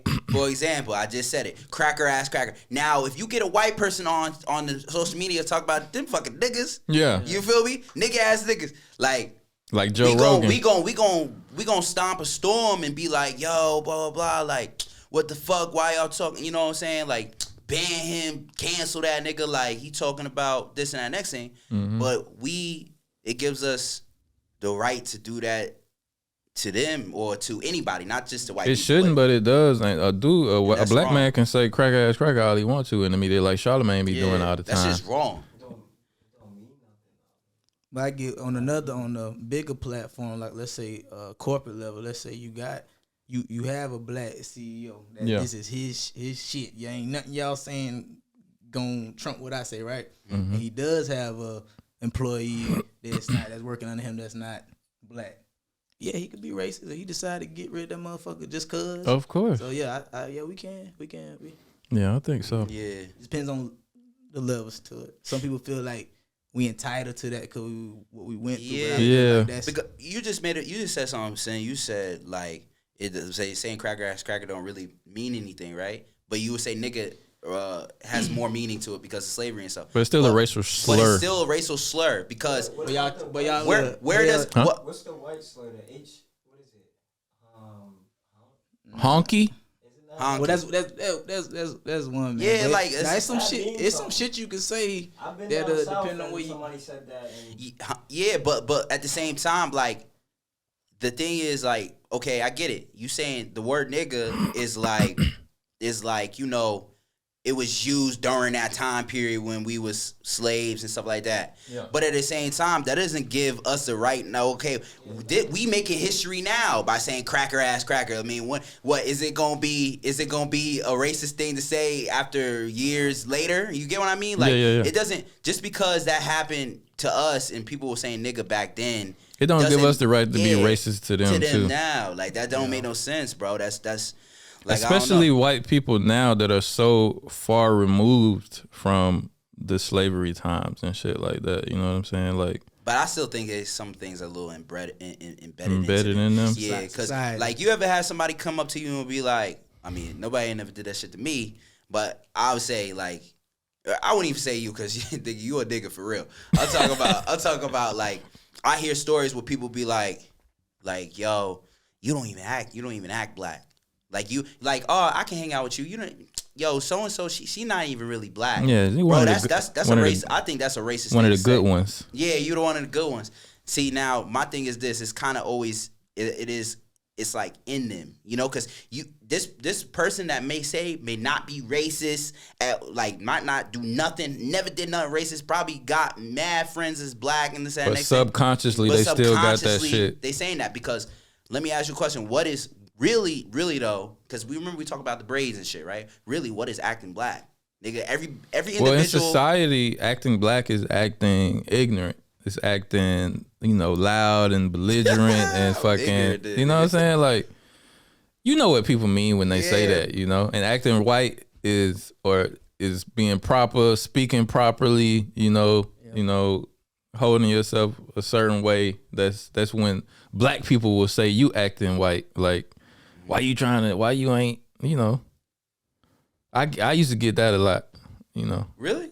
Yeah, being from where I'm from, because I talk like this, like Bro, you talk like you got some. I got some sense, Sense, and I would go around my Alabama ass cousins, That should have come out. I know you have down there. Yeah, I know how to turn it on and turn it off. You know what I'm saying? But Is there a reason why you turn it off and turn it off? of course, you gotta be able to move and shake in different areas and shit. You know what I'm saying? You can't walk in this room and talk the same way as you walk in another room and talk. You gotta have situational awareness. You know what I'm saying? Like, I always had that over. But can I ask you why though? Why do you feel like that? Why do you feel like you need to be?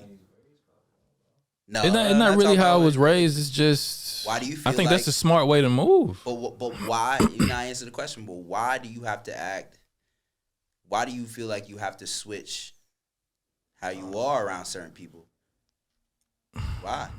That's a good question. That's a good question. If you get around, let's say you're going to a job interview and it's two white men, whatever, you going to get a really big job. Are you going to be in there talking how you? Am I gonna be there the same way I go?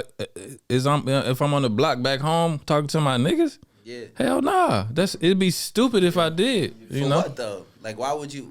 Because they not gonna give me the job. When you say talk, what you mean? But that's what I mean. That's my Your whole. lingo And could be look. That's my whole point. That is the whole point. Like, even with that, like the whole systematic racism shit, because automatically, subconsciously, you can't go into a room being. Okay, would you say when you're around your cousins and stuff like that, that's who you really are? More so, yeah. But I'm both people though. I think society has made you to be both people. Because that's one thing I can say this, right? That's one thing. And I'm not saying, I'm not putting on no comparison like you're better, I'm better than you. I don't do that. When I go somewhere, I'm still like, even when I was and I've been around, I mean, I can only go based off my life. Yeah. When I've been around professional, I'm still myself. Like I'm still. You don't switch it up at all. I don't switch up at So all. when you say I've been like to ask him. I don't switch up. You mean switch up like, so let's say words or and you I gotta change words. Look, like, you can't go in and talk about no. niggas. Listen. Exactly. That's probably the only thing I don't do is say nigga, because there's black people that get offended by you saying nigga. Yeah. So I mean, I'm not gonna go in there to that, but I'm talking about what white people, certain white people expect you to act inside of a job interview. Like, for example, you go to a job interview, you're gonna go in there, you're gonna sound educated and stuff like, based off the job. I'm not saying that, but education has nothing to do with the way how you are and how you talk. Like, you get what I mean? It does though, to a certain extent. I don't think so, because you could still for people's perception of you, it does though, especially in that's what in they a have job. a resume for. What's the point of putting in your resume?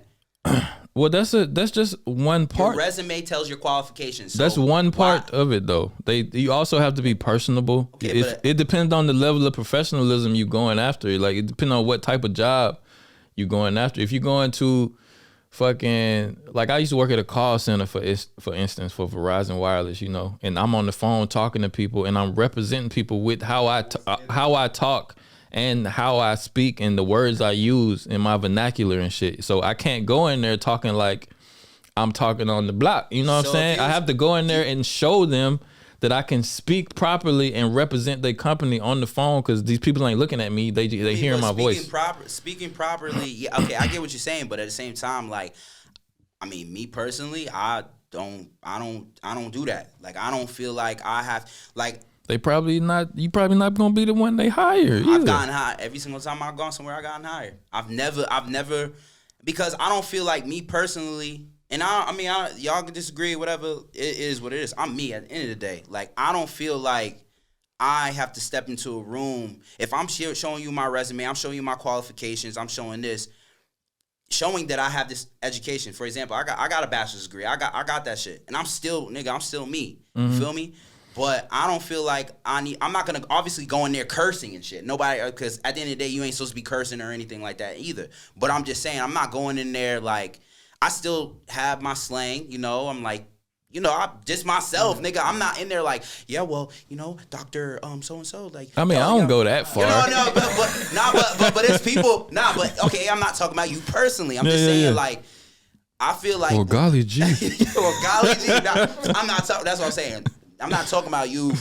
I get what you. I know you on a personal level, so I know what you mean. But I'm just talking about, there's some people out there that really feel like they gotta change who they are to be liked to be, to get that job position and to do. I don't believe in that. I'm myself. Even when I was in the army, in the army you gotta have some type of professionalism. I don't care.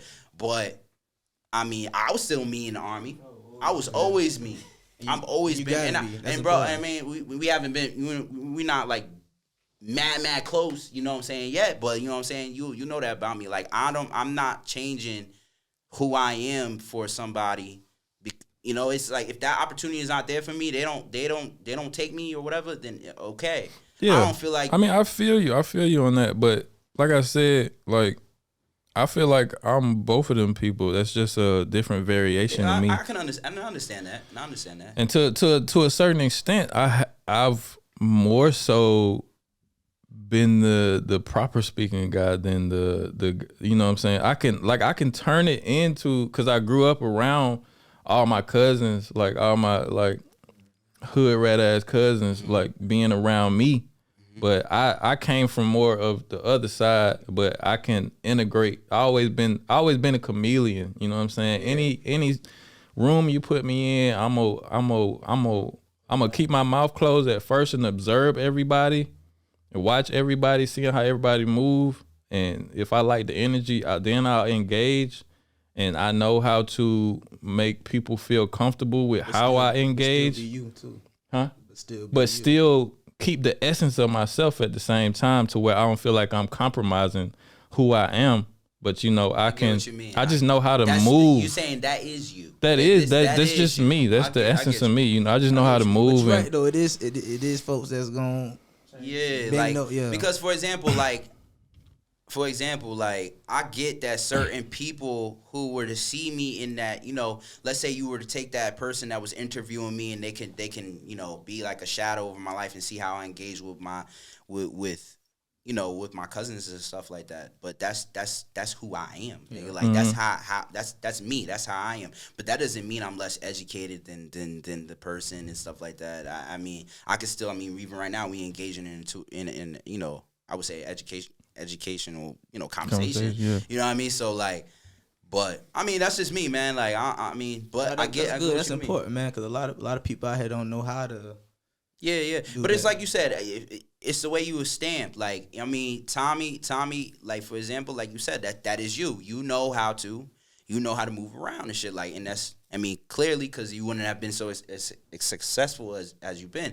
And that's, as long as, like you said, you're not compromising yourself, that's all that matters. But I'm talking about the people who's out there, like Samboing and shit. Like, fuck Britney or something like this. Come home from work and being like, what the fuck? I'm tired of fucking acting like this, you know, sucking dick and this and next thing. You know what I mean? Yeah. That type of people, like, yeah, but that shit really is that domestication too, man. For real though. Cause look at it. When you younger, right, as a child, it's almost like an animal. When you a child and you do something bad, it's a good boy, good girl. You get rewarded when you do good. You get punished when you do bad. We do that to the dogs, and you know, like, it's a domestication. So as you growing up, a lot of people get lost because it's like you living in what people want to see you do. And a lot of us get trapped in that too. It's like you want to go this route when that's really not what God got planned for you. So that's the hard part. Like, I can see.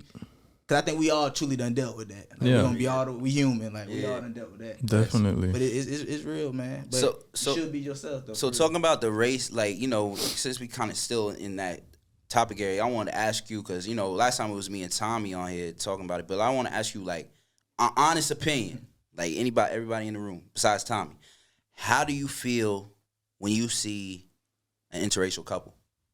I want to know.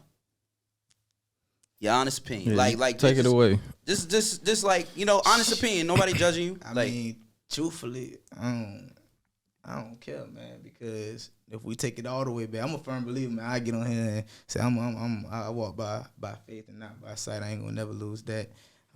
More spiritual than religion. Now as I get older, but at the same time, when God made you, bro. When I look at you, I see me. When I look at you, I see me. When I look at the old man walking down the street, I see me. Like, when God designed this, bro, it wasn't got no, okay, only the black folks over here, y'all can only fuck with each other. Yeah. And then the white folks, y'all better stay over here. You know what I'm saying? Like, I don't think it was designed like that. Yeah. Man got his hand in the pot and made his own thing. Yeah. Facts. He made his own thing. Sure. That's why we live like it now. That's why our minds think it's not right to see a white man with a black woman, or a lot of black women might feel that a black man shouldn't be with a white woman. That shouldn't even be the case, bro. You love who you love. You feel me? Exactly. I bet. Love who you love. Yeah, that's, you know, just wanted to ask that because me and Tommy, you talked about that last time on the last podcast. And shit. Yeah, you know, my dudes see the shoe, like, yeah, that boy about down right. Y'all out there, bro.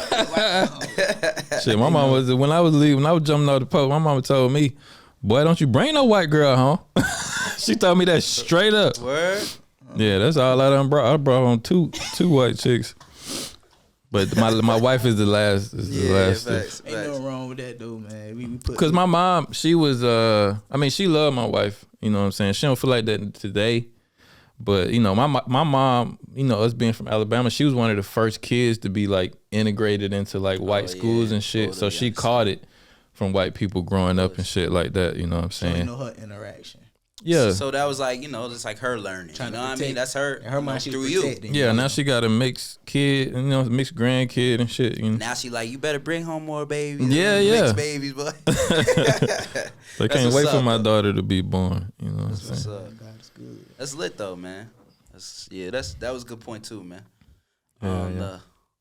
You know, like we was talking about, like, you know, basically how, especially how black women see, you know, How they see like Yeah, nah, it shouldn't be no. Like, at the end of the day, I still love you, queen. You feel me? Like, you still my sister at the end of the day. Yeah. That was my company stamped on brothers pursuing success. I could throw a S under it to say sister too, but we all really brothers. Like, I don't categorize none of that shit. I ain't putting nobody like everybody constantly pursuing in life. You always at every point of life you trying.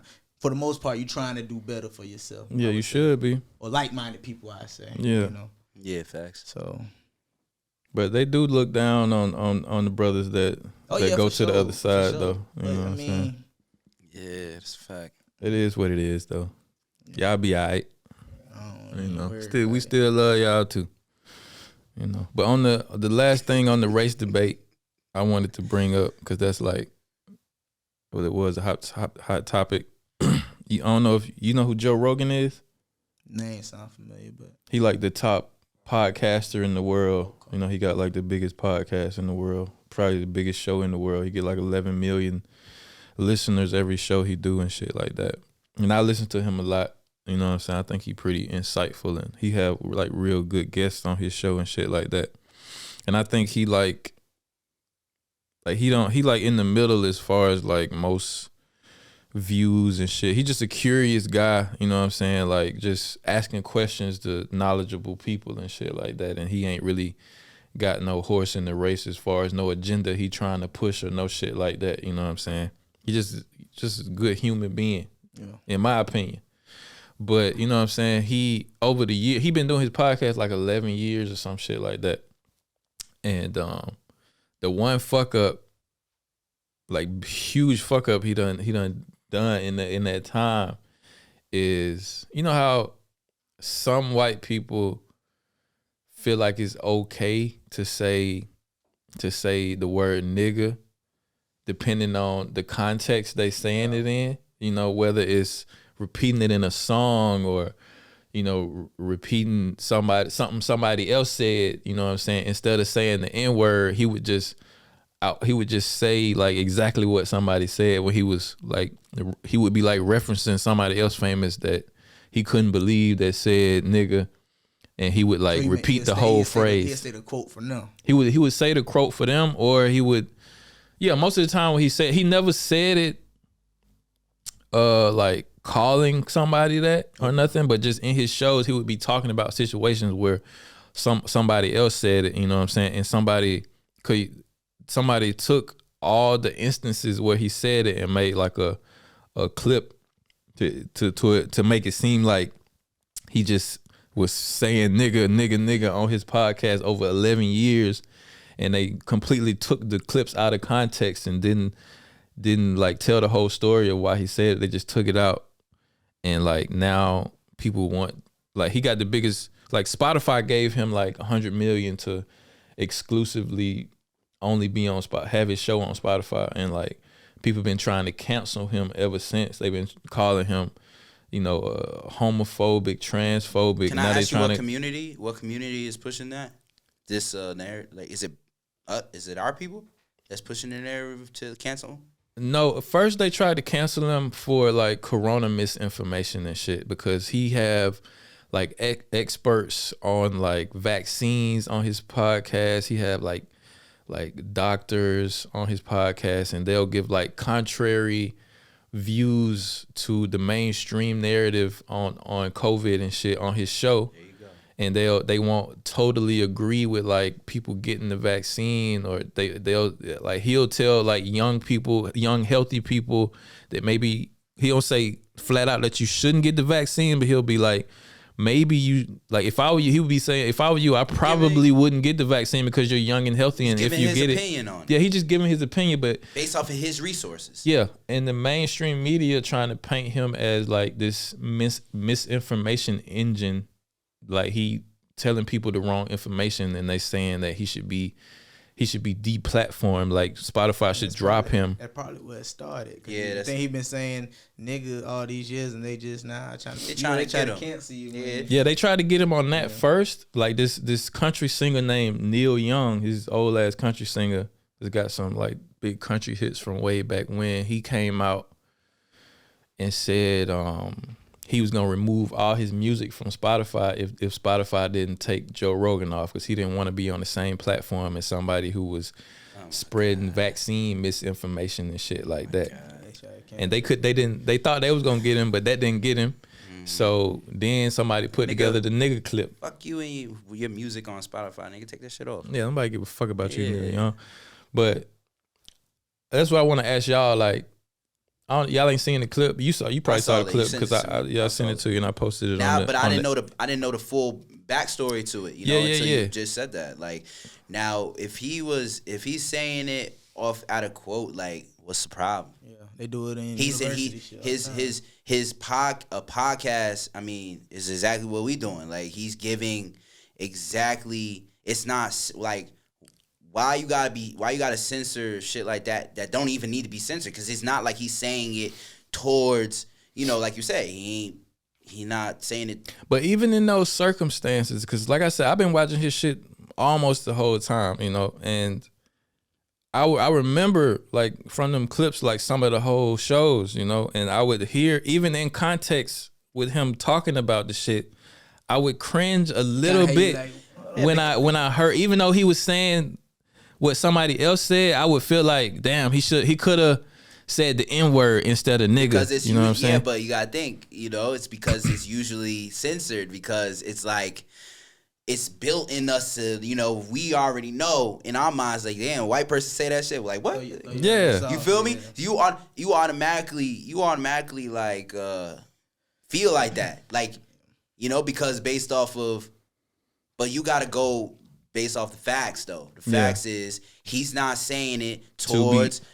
this. He's giving information about somebody else who said it that shouldn't have said it. Yeah. You know what I mean? I mean, that's like, for example, I mean, shit, man. I was actually talking to my wife about this the other day. I think certain shit that they remove from the fucking news should be on the news. Like, shit that's going on. Like, you know, before Vietnam, they used to show exactly what was going on in the news, exactly what was happening. They showed dead bodies, all that shit. They should show some of that shit so people will wake up and see reality as things. My wife was like, nah, because you gotta be careful about, you know, because the families and shit. But my point is this: he giving the raw, uncut shit, nigga. Like, you feel me? Yeah. And I can say nigga because I'm black, nigga. I'm not mixed.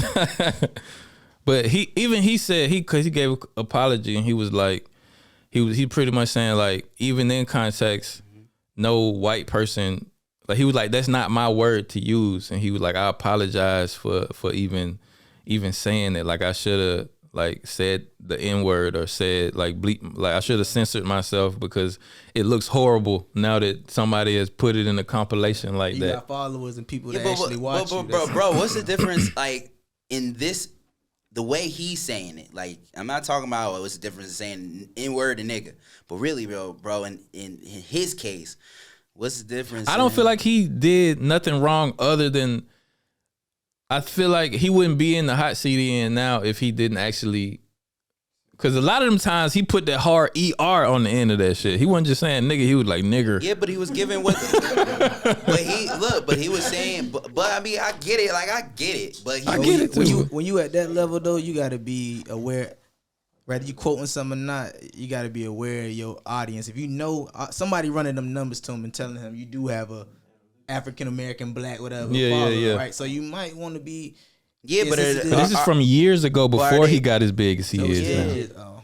Yeah, but exactly now, whoever's trying to do that, whoever made that is like really trying to sabotage this shit. For sure. It was India.Arie that put it out. For sure. Yeah, like she just, or whoever that is, I don't know who the fuck that is. You know who India.Arie is? She got the song about like black hair or some shit. Oh yeah, I think I know when you said black hair. I'm not my hair. Yeah, I'm not my hair. Get the fuck out of here, India.Arie. That ain't no different than sitting in a room, right? Or whether it's a corporate or university or whatever, and somebody that's instructing in front of you, and they using a quote, whether it's from whoever, and they use that word, right? Mm-hmm. It's gonna be people in that room that feel some type of way. So if I'm gonna be up there in front, I need to understand that.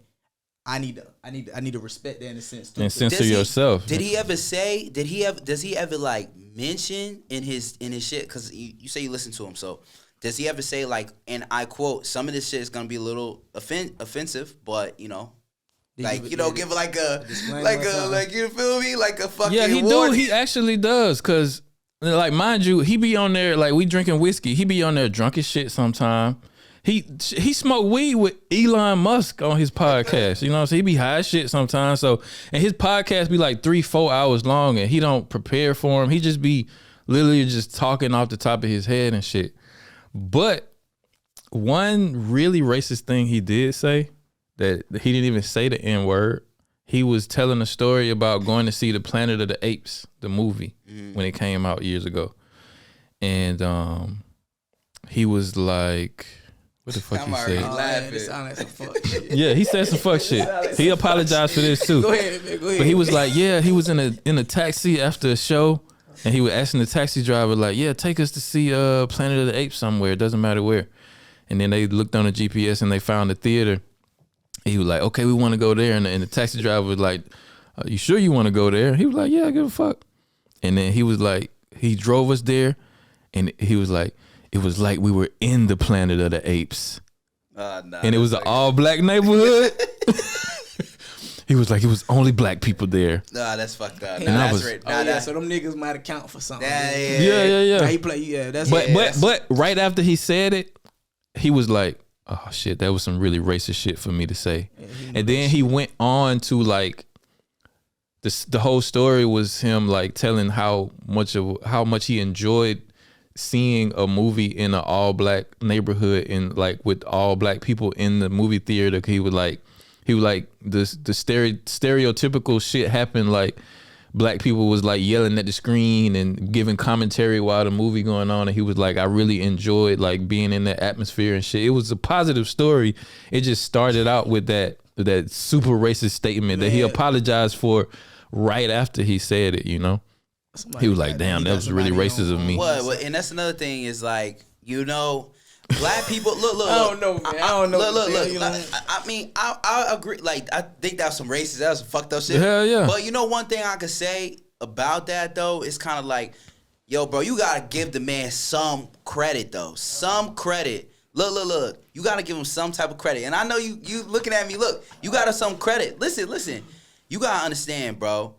There's white people that do that, okay, at the end of the day, we can't control whether or not white people saying the word regardless. They might not be saying it on TV, but then they saying that shit. You get what I'm saying? The fact that with that situation, the fact that he even made that statement and or at least recognized it, being him, he's himself, my nigga. Like, he recognized that clearly, and from what I've seen about him, like, clearly a lot of black people is vouching for him. Like, a lot of black people. A lot of black people's like, Dave nigga, Chappelle. they know him. Like, he's know what. So I think when he's on these podcasts, he's being really, you said he's genuine. He's genuine. He's being himself. Even Jay Prince stood up for him. So, you know what I'm saying? So he probably, you know, knowing that type of person, him making that comment, he probably, the fact that he's on that big platform, he probably was like, oh shit, like that's some racist shit. You get what I'm saying? So he's being himself, my nigga, and at least he recognized it. You got white people that's behind, you know.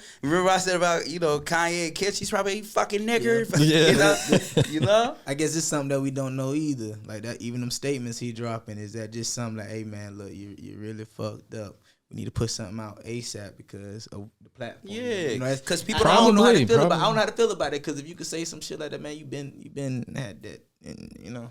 Yeah, that's the right. Okay, but look. But also though, you're right, because you know it probably is in him, but that doesn't mean that somebody can't change, bro. Oh, like sure. you know, if it's inbred, if you know, if you grow up white, it's kind of like those white people I mentioned before. That. You know, they make them comments like, you don't even act like... Now, have they really gone out there and been like, you nigger, and calling people this, lynching people on ropes and shit like that? No. But it's like taught to them subconsciously, you know. Look, you know someone still trying that shit. Yeah, but look, but I'm talking about... Somebody tried to shot in Indiana in like she ain't even been about like 2-3 years ago.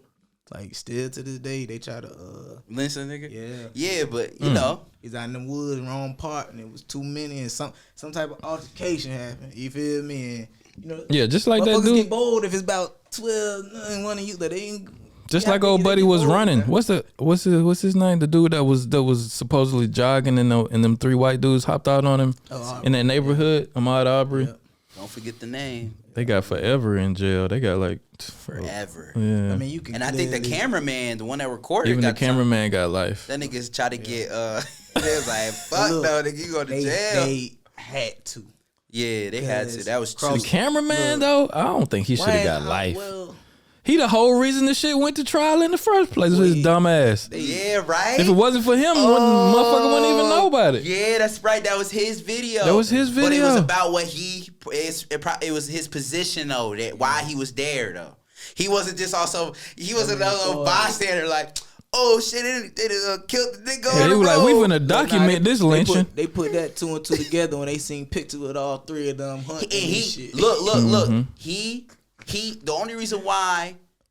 Okay, maybe they should have given him like. Okay, I get what you mean. Maybe they should have given him life because he did. I saw on the thing like he knew it was wrong. That's why he gave the video up. He knew it was like fucked up. Yeah, I think he even said something in trial. Yeah, he knew it was fucked up for the other side and shit. Like they shouldn't have gave that man life. He still was He should have got a substantial amount of time just for being a part of it. But life though, but he got life. The other dudes got life without parole. He got life with parole. That's the only caveat they gave him. Nigga, they be giving us life, nigga, for niggas be driving in the nigga. You driving the whip, nigga. You driving the whip up a crime scene. Them bitches like, yup, give him life too, nigga.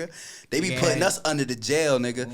They had, like he said, they had to, nigga. Like they had to put that. They had to, bro. Oh yeah, people across the nation was, it was already. There's already a lot going on, and yeah, they was already wild. Bro, I think that video. I'm gonna be real with you. I think that video was worse than the George Floyd video. I'm gonna keep it a rag with you. That was worse, nigga. I was traumatized when I saw the shit. It's just like them niggas was just like hunting, nigga. Like they just hunted his ass. Yeah, he was just running, and they just hop out. But what shit. make the George Floyd video worse is it being a police officer and shit. Yeah, of course. I mean, okay. These were just I apologize. These were just some redneck white people. One of them was used to be one though. Yeah, one of them was like a retired. So still with police. They still had them in disgraced I wouldn't say it's worse, officer. but he had that woman cover around for him too. That shit was just. The other lady that runs the city, she was trying to cover up for him. They got her too.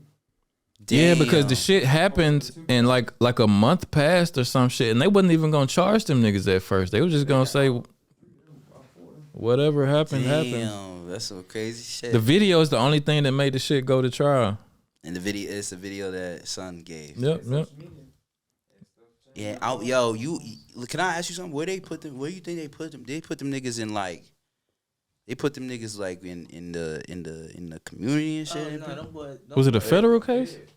They put them niggas. Where they put them niggas? Them boys is going. They in general population. They can't be. Hell no, they can't be in general population. That court is state. Yeah, because he said they wanted to go to federal because they get treated better. He said, nah, keep them at state because you don't get no special privilege. And they couldn't really the way shit was lined up, it don't go down. Like, they in general population right now. Them boys went to one of the little circuit courts. Right down the street type shit. About 30 minutes. Yeah, they went to county. So them niggas is like they gon' what? Guess what? Nah, they gonna get in there and join the Aryan Nation or some shit. As many as us now that's facilitating shit. Not till you don't think no more. Hey, bro, what you got, homie? Yeah, but them Aryan race niggas, them motherfuckers. I don't even want to say nigga. Them Aryan race people. They about business. They take out their own. You feel me? Shit, they'll probably lift them niggas up for what they did though. They probably in there. They probably in there running shit. You seen with the Aryan Nation shit. I'm saying they probably running they probably exalted it amongst the racist white people in the prison though. Them boy, you know why I say that's cause them boys ain't able to put no work in. I don't care what side you on in that bitch. You ain't able to goddamn get to work. It won't survive. That's what I'm saying. Them boys don't want them boys to be like, look that week. They try to goddamn because you gotta join that shit. Just because you did an act don't mean like you. They might have got. And the one dude is an ex-cop too. They might have got applaud when they walk in that shit, but after that they was dead. That was it. They might have got a little round of applause, but that was it. That was dead. Yeah, but they also probably got a lot of goddamn. How you being that bitch with your son? Like nigga, you as a parent, because it's one of them. It's it's son, like right? father son, the main two. That's OD. Like you and your son locked up for murdering. Like, you ever really think about some shit That's like some that? wild shit. You think they in the same cell or they split them up? No, they definitely split it up. The I wonder what the wife like. She probably like, my babies. She probably somewhere chewing snuff, chewing tobacco, spitting in a cup. Were they in a? You think they was in a? I think they was in a good area though. They lived in a nice area. And they looked like some old rednecks though. That was the country. They pulled up on them in a pickup truck, I don't nigga. drive through them shits. They had like it was a new house. I had some white people chase chase me in a pickup truck one time in Alabama. Shit scared the shit out of me, nigga. They was calling me niggas, fucking waving shotguns and shit. Like the most racist shit you could ever picture happened to me. That's because I threw a rock at their ass. Yeah. But they was like, okay, picture this. Like I live on like my parents' house is on like this country ass road. You know, we had like one or two neighbors and shit. And I'm walking along this country road by myself, you know what I'm saying? And this pickup truck come around fucking on two wheels to bend the corner and shit. And they fucking just came back from a hunting trip or whatever. I don't know why they had all these shotguns and shit. But they like, you know what I'm saying? They like, ha ha, nigger, blah, nigger. And fucking, I let them get down the road a little bit and I picked up a rock and slung it at their ass. How old were you? I was pretty young. I was still in like middle school or some shit like that. That boy Tommy done got caught whistling at their little sister. Hell no. But what made them come after me is me throwing. I thought I was fucking, standing up for my blackness. You know, I threw a little pebble at them, and I ain't think it was gonna like go far enough to hit them. I just thought they was far enough away from me to just drive. They heard that clunk. Yeah, they heard that clink. It was like, drive back, John. Nigga, they hit a U-turn so motherfucking fast. Go get that nigger. Came back at me. Ah, you nigga. They knew that shit came from nigga. I ran in the fucking woods. My heart beating so motherfucking fast, That's nigga. the wrong place to run. Yeah, it was, but they couldn't. They ain't find me. They ain't hop out. Thankfully. They were like, we already got you where we needed you. Hell yeah, I would have been. Woo, that could have been a real bad situation, boy. Yo, look. You don't fuck around in Alabama. I'm not saying there ain't no racism in New York, but nigga, I remember I had moved to South Carolina, and we drove, bro, and like I woke. This is no cap, nigga. I woke up, and in South Carolina, I guess every year they do the Ku Klux Klan. They march to the Capitol. I don't know if you know that. In Columbia, they march to the Capitol. To this day? To this day, they do it every year. That's wild. I woke up to that shit, nigga. Like I woke up to that shit. Like long ass drive waking up, and we was in South Carolina, and niggas was marching to the Capitol. Nigga, I was like, damn, these niggas is real? You feel me? I was like, damn, they real? So I thought this was I learned about them in history. They still. But like, I was like, damn, Ku Klux Klan is really, that's real down here. Yeah, of course. I mean, one lived right down the street from where I lived in Alabama. I mean, come on now. I know they real. They really exist. But as a kid at that time, you was like, damn, this some real shit. Different, real shit. Like it's definitely real. My grandma used to tell me about that shit because I used to. Yeah. Damn. They integrated. Definitely. Shit, I don't, sometimes like when I meet like especially like y'all niggas like y'all from down south and shit. I be thinking like how y'all grew up. You feel me? Like it's a different. But that was like the only racist thing that happened to me. Yeah, that's much. what I was wondering. Like, did you ever like living down south? Was it harder, or? I mean, I can't compare it because I didn't grow up there, but I didn't really face too much shit. Overt racism, except for that one instance. Me being from up north, what we learn about slavery and shit, and in the South, they wanted y'all niggas. So I always thought they wanted y'all niggas. You don't feel me? So when and I also still know what goes on now. I was always like, damn, the South is like I don't like for real. Like when I first met you, I was like, I don't drive. I never want to drive through like Alabama, Mississippi, because nigga, last thing I know about Alabama and Mississippi is the march, nigga. They- Martin they Luther King, still- they spraying niggas Well, they with. still got them little times where you don't need to be riding through that nighttime. Like they still. It's still, is it like? It's still that's what I'm saying. very like, dangerous I'm saying, to what's get pulled y'all's over by a police experience? officer. What's y'all's experience of growing up down? Like, is it y'all live in black communities? Y'all don't really see it. It's pretty segregated though. Like for where I'm from, it's pretty It's Mine like was- self-segregation. Yeah, mine was mixed. Like I told you, I be living out in Carr Village, but going to school in the little town my grandma lived in. So it's like I dealt with it, but I ain't deal with it because I was already kind of a little black sheep. Cause like who this little nappy head look that nigga. But they kind of got me in a lot of shit too because I was bad as hell.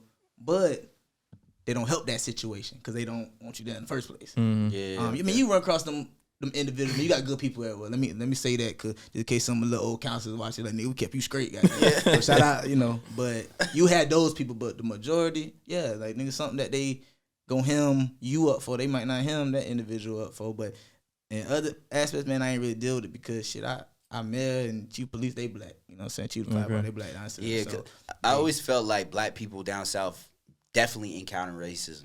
It like on a more frequently than people living. Yeah, up that's north. true. That's what I was kind of getting at. Like, was it harder for y'all? Like, cause I'm gonna be real with you, New York is so mixed. You feel me? Like, of course you got racist people everywhere. Shit, you got racist people out of this bitch. Yeah. But like, it was never like blatantly in my face. Like when I was living in South Carolina, they got this one place called, it's like barbecue place. It's called Maurice's Barbecue, and he still hangs the Confederate flag up. You feel me?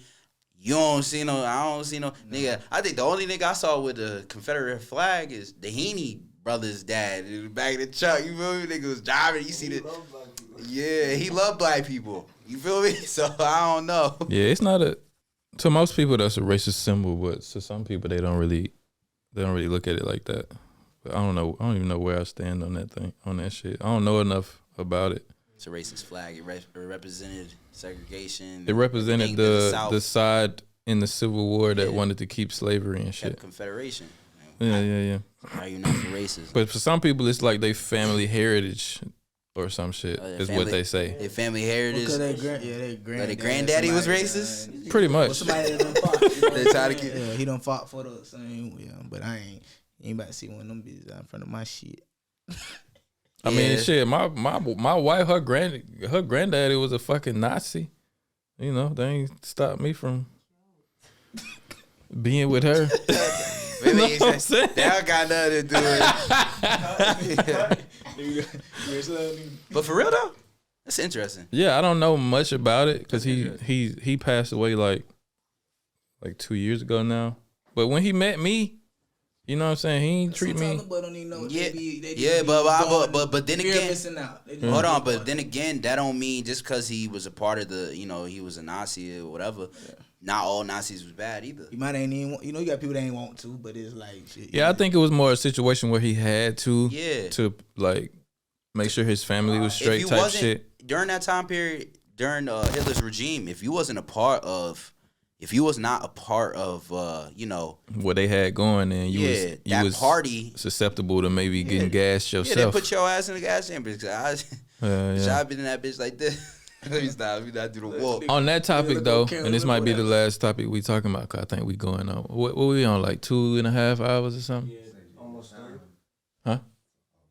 Oh yeah, we gotta do your commercial after that too. But this is the last topic. Nah, you good, bro. So they drive in the morning. Yeah. Cause we was talking about Nazis and all that shit. Whoopi Goldberg. I'm sure everybody know who Whoopi Goldberg is. She on The View. She been on The View for years, and they was talking about the Holocaust. And if it's one group you in media that you cannot say anything negative about, it's Jewish people. Of course.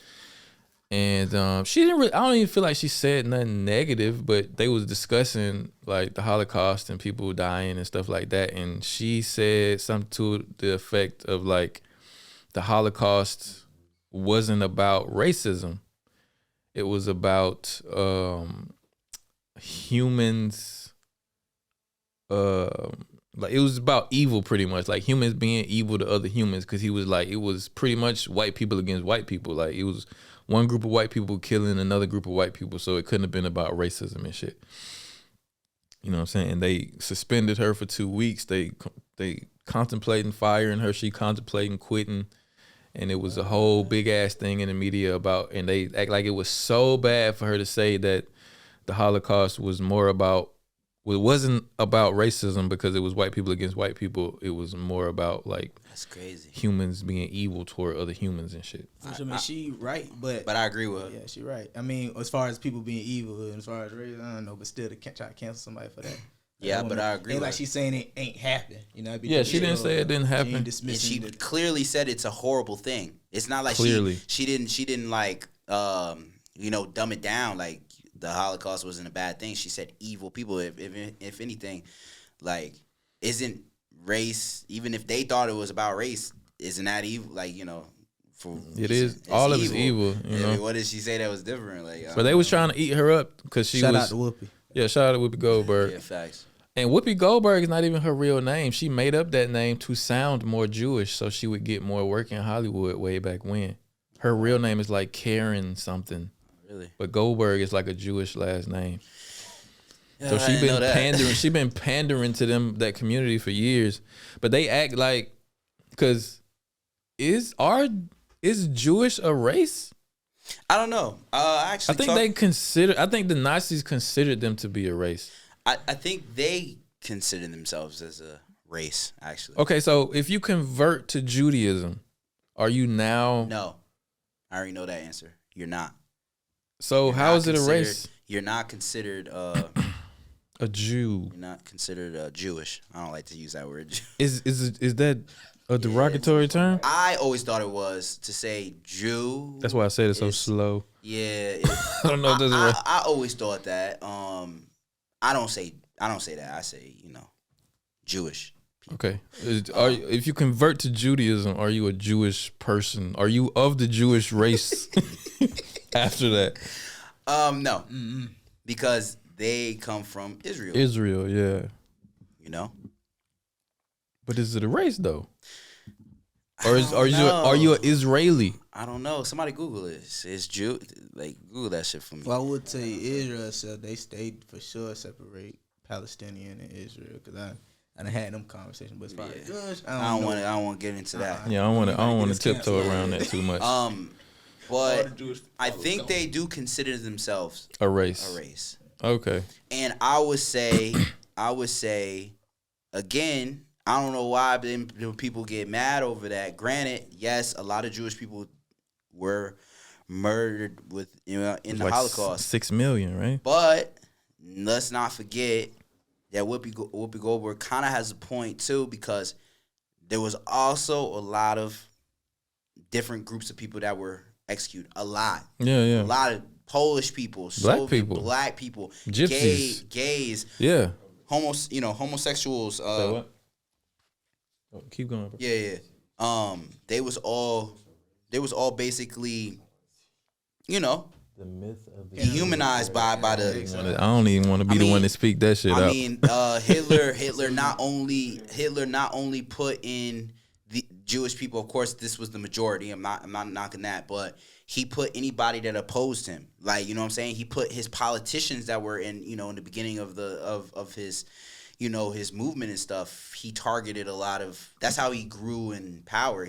That's what a dictator does. They. But it was mostly like anybody who wasn't blonde hair, blue eyed, or some shit like that. He wanted them. Of course. Gassed, right? Yeah, I mean, gas. It was towards the end of the war where they started. Okay. Really even though he wasn't even blonde hair and blue eyed. I mean, he wasn't even German. He's Austrian. Yeah. But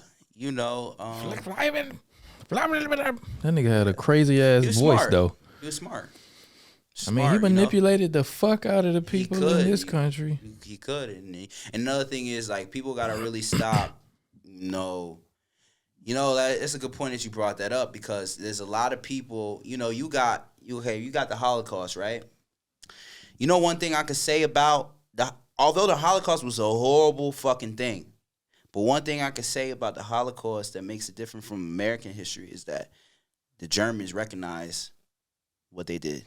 And that's why, you don't see no remnants really of, like, if you go out here in Germany and you call somebody, you call a German a Nazi, you do something like that to a German, you do certain things to Germans that reference, like, Hitler or the shit that you do, you get punished for that shit. You get fined, like, nigga, they'll find the fuck out of you. They angry about so that. they take action in Germany. They take action on their mistakes. In Germany, totally, I mean, I'm really big on, like, World War II and all that shit. And in Germany, they totally recognize their mistake. And these people that are here today, they had nothing to do with the Holocaust, but they still recognize it. Yeah. And they don't have the issue like we have in the States. You ain't get fined for calling somebody a nigga. Yeah. You ain't get no ticket for calling somebody. Yeah, so we don't. I think that's the thing. I'm not trying to get back onto our thing, but I think that that's the problem. You got a lot of white people in the States. It's like, that's not my fault. There wasn't no slave owner and stuff like that. Well, nor were the people out here in Germany who with World War II and stuff like that. But and that happened more recent. You know what I'm saying? That's more. But one thing, Germany has set laws and stuff in place that anybody like with that type of like racist ideals and stuff like that, nigga, you get fined for shit like that. But it is a Nazi party that's gaining power every year, and you talking about the AFD? I don't know exactly. Don't get me the line to know exactly what party it is, but it's a party that holds the Nazi values. It's called AFD. Yeah, that's getting more and more power every year. They don't really technically hold the Nazis' ideals. It's just that's what my wife tell me. You're talking about with the Auslander problems and stuff like that. They don't want nobody out here that's basically not German. They don't want like, because they gained a big jump and boost when Merkel let in all them the refugees. That's Syrians the AFD, and stuff. The AFD. I mean, yes, they are.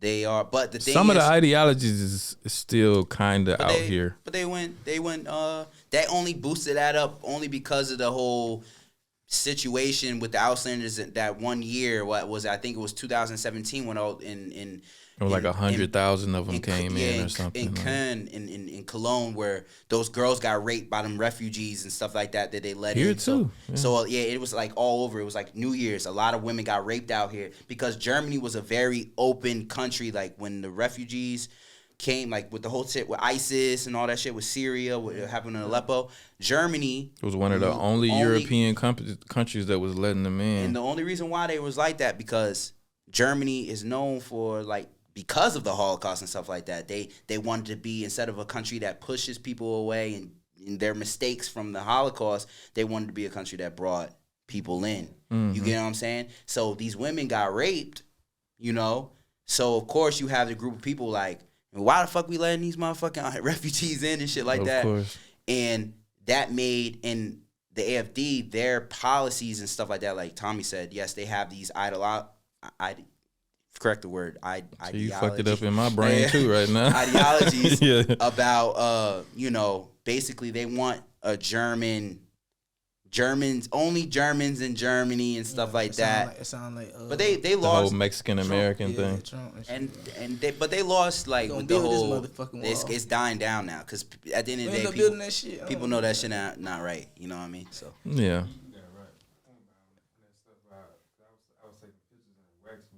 Mm-hmm. You can't take pictures of Hitler. It's forbidden. Yeah, it says that. Yeah, they is. I mean, rightfully so, because that shit was like, as a country, they should be embarrassed about that shit, and they should want to bury that shit. And I think even as far as how small of a military they have. And how they don't really get involved in conflicts. That's all a reflection of like the whole Hitler shit. You know what I'm saying? Because they ain't with the shits no more. They, it's a fact, and rightfully so. said we can't even trust the shit. Man, them boys gonna got Another- all the way ride. I don't know, man. Them boys kind of get it, y'all ass right. Another thing that Germans are very ashamed of is you know, the one thing that's used in you know, like stuff that happened like during the shit in Syria and shit like that is mustard gas. They're the people who they invented mustard Yeah, gas. they invented you know, with the gas chamber and shit like that. They invented that shit. Okay. The Germans invented that. So that's with cyanide and shit like that. They're the ones that invented that shit and tested it, and they're ashamed of that too, because a lot of the problems that they have in these you know, in these other countries like Syria and all that, they gassing their own people and shit like that, and that was an invention, a German invention, you know. So I think Germany totally, you know what I'm saying, has taken responsibility for that. You know, I feel like Whoopi Goldberg, back on that, I don't feel like she should be canceled for that. Nah, me neither. That shit, I don't know. It was an evil thing, like that. I mean, that's all she really said. Like, Yeah. I mean, maybe instead of canceling her, I'm gonna use the Charlemagne verse. Instead of canceling her, maybe you should inform her. You know what I mean? Inform her. Yeah, really. You feel me? Because maybe she just didn't know it's a race thing. If it is, I mean, I don't know. I don't know if he looked it up and if they consider themselves. But they did that though. The next show before they suspended her, they had like a Jewish scholar on, and he like educated her on what she said was wrong and shit, and then they had a whole conversation and shit. Nigga, they act like it's like what the baby did when he got up on the stage. It was like, these niggas gay or something. But that's the thing, like Jewish people run the entertainment industry in America, so you can't really comment on them unless it's some glowing, like you can only praise them. You can't say nothing that even seems like a bad thing about them, or they'll fucking end your career. I don't feel like what was bad. What was she saying? She said that she doesn't feel as. I think it's just they feel like it was bad because they feel like she was discounting the fact that they are a race of people. Probably is what I get from it. Oh yeah, that's what it was. That's exactly what it was. Yeah, basically trying to be like, you know, try to like y'all just white. Down. Y'all ain't y'all ain't no separate race. Y'all just white people fighting white people. This is, in a nutshell, what they felt offended about, in my opinion. I think, you know. Yo, I'm gonna say, I just gotta say this one thing. I'm not trying to get into no crazy shit, but one thing is this: like, it's crazy, like a lot of Jewish people get upset about the shit like that. But like, one thing you mentioned was like the Palestine shit. They do the same. The Jewish people do the same shit to the Palestinians. Just saying. I just had to throw that out there, and yes, I have no side, because I'm not Palestinian, I'm not Jewish, but I mean, I can look on both sides, like, and I know you saw the shit that was going on last year in Palestine, with the Israel bombing, like. I saw a little bit of it, but I didn't really follow it. What they do in their country, how they kick Palestinians out and stuff like that, and like steal their houses or some shit or something. Yeah.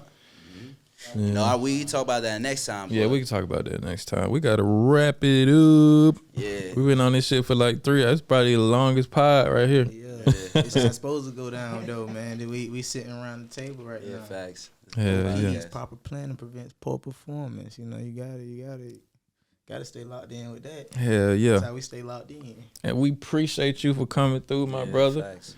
You know what I'm saying? It's been a good ass podcast. We talk about a lot of heavy hitting, mostly racial topics, but it is Black History Month, you know, and that is what it is, man. Y'all niggas want to say anything before we get out of here? I'll just say, you know what I'm saying, what I always say, man. Follow us, like, subscribe, follow. We gonna drop, some of the. Tommy gonna fix it up to where he drops Instagram. Follow us, man. We appreciate that shit. You know what I'm saying? That's it. Wow. Yeah, like my boy said. Oh, I don't know if you wanted to say anything before we got out. Yeah, shit, you want to man, plug appreciate anything? Y'all boys having me, man. It's been a pleasure. Appreciate y'all, letting me be on the show. Man, I'm glad I was one of the first to step on the show because I see where it's going. God got y'all, so that's what's up. Like I said, man, on 5 P's, goddamn proper planning prevents poor performance. All right. You trying to push P. That shit sounds so crazy. Yeah, man. Do us a favor if you still tuned in. Subscribe to the channel. Give us a like. Hit that bell icon. Quick, I don't even mean it because I know you gotta wrap it up, man. Go ahead. I gotta shout my goddamn cousin out, T.Y.N.K, man. I know we was all over the place with conversation, but this man really the vision and direction is a team effort in getting it out there. But the art behind it, like I don't draw. You feel me? Yeah. That's why you got people in their position. Shout out to Cuz for being so creative and locking in 912 minds. You know, Cuz out there doing this thing. Love you, boy. We about to run it up. Yeah, shout out to you, bro. Yeah, shouts out. All right, man. This has been the Quote Goats podcast, episode 4. Like I said before, hit that subscribe, hit that bell icon, man. You can hit us up 5 days a week, 6 o'clock. We dropping every day, 4 episodes on Friday on YouTube and Spotify, man. Quote Goats podcast. We out. Bow, bow, Peace. bow. Yo, if you enjoyed this podcast, you already know what to do. And if you don't know what to do, I'm gonna tell you what to do. Hit that subscribe, hit the bell icon, and give us a like. Cause it's the Quote Goat podcast, man. You can't go wrong. Tune in every weekday, 6 o'clock, Friday, 4 episodes on YouTube and Spotify. Hit us up on the Instagram. Give us topics. And we appreciate it, man. Quote Goats podcast. We out.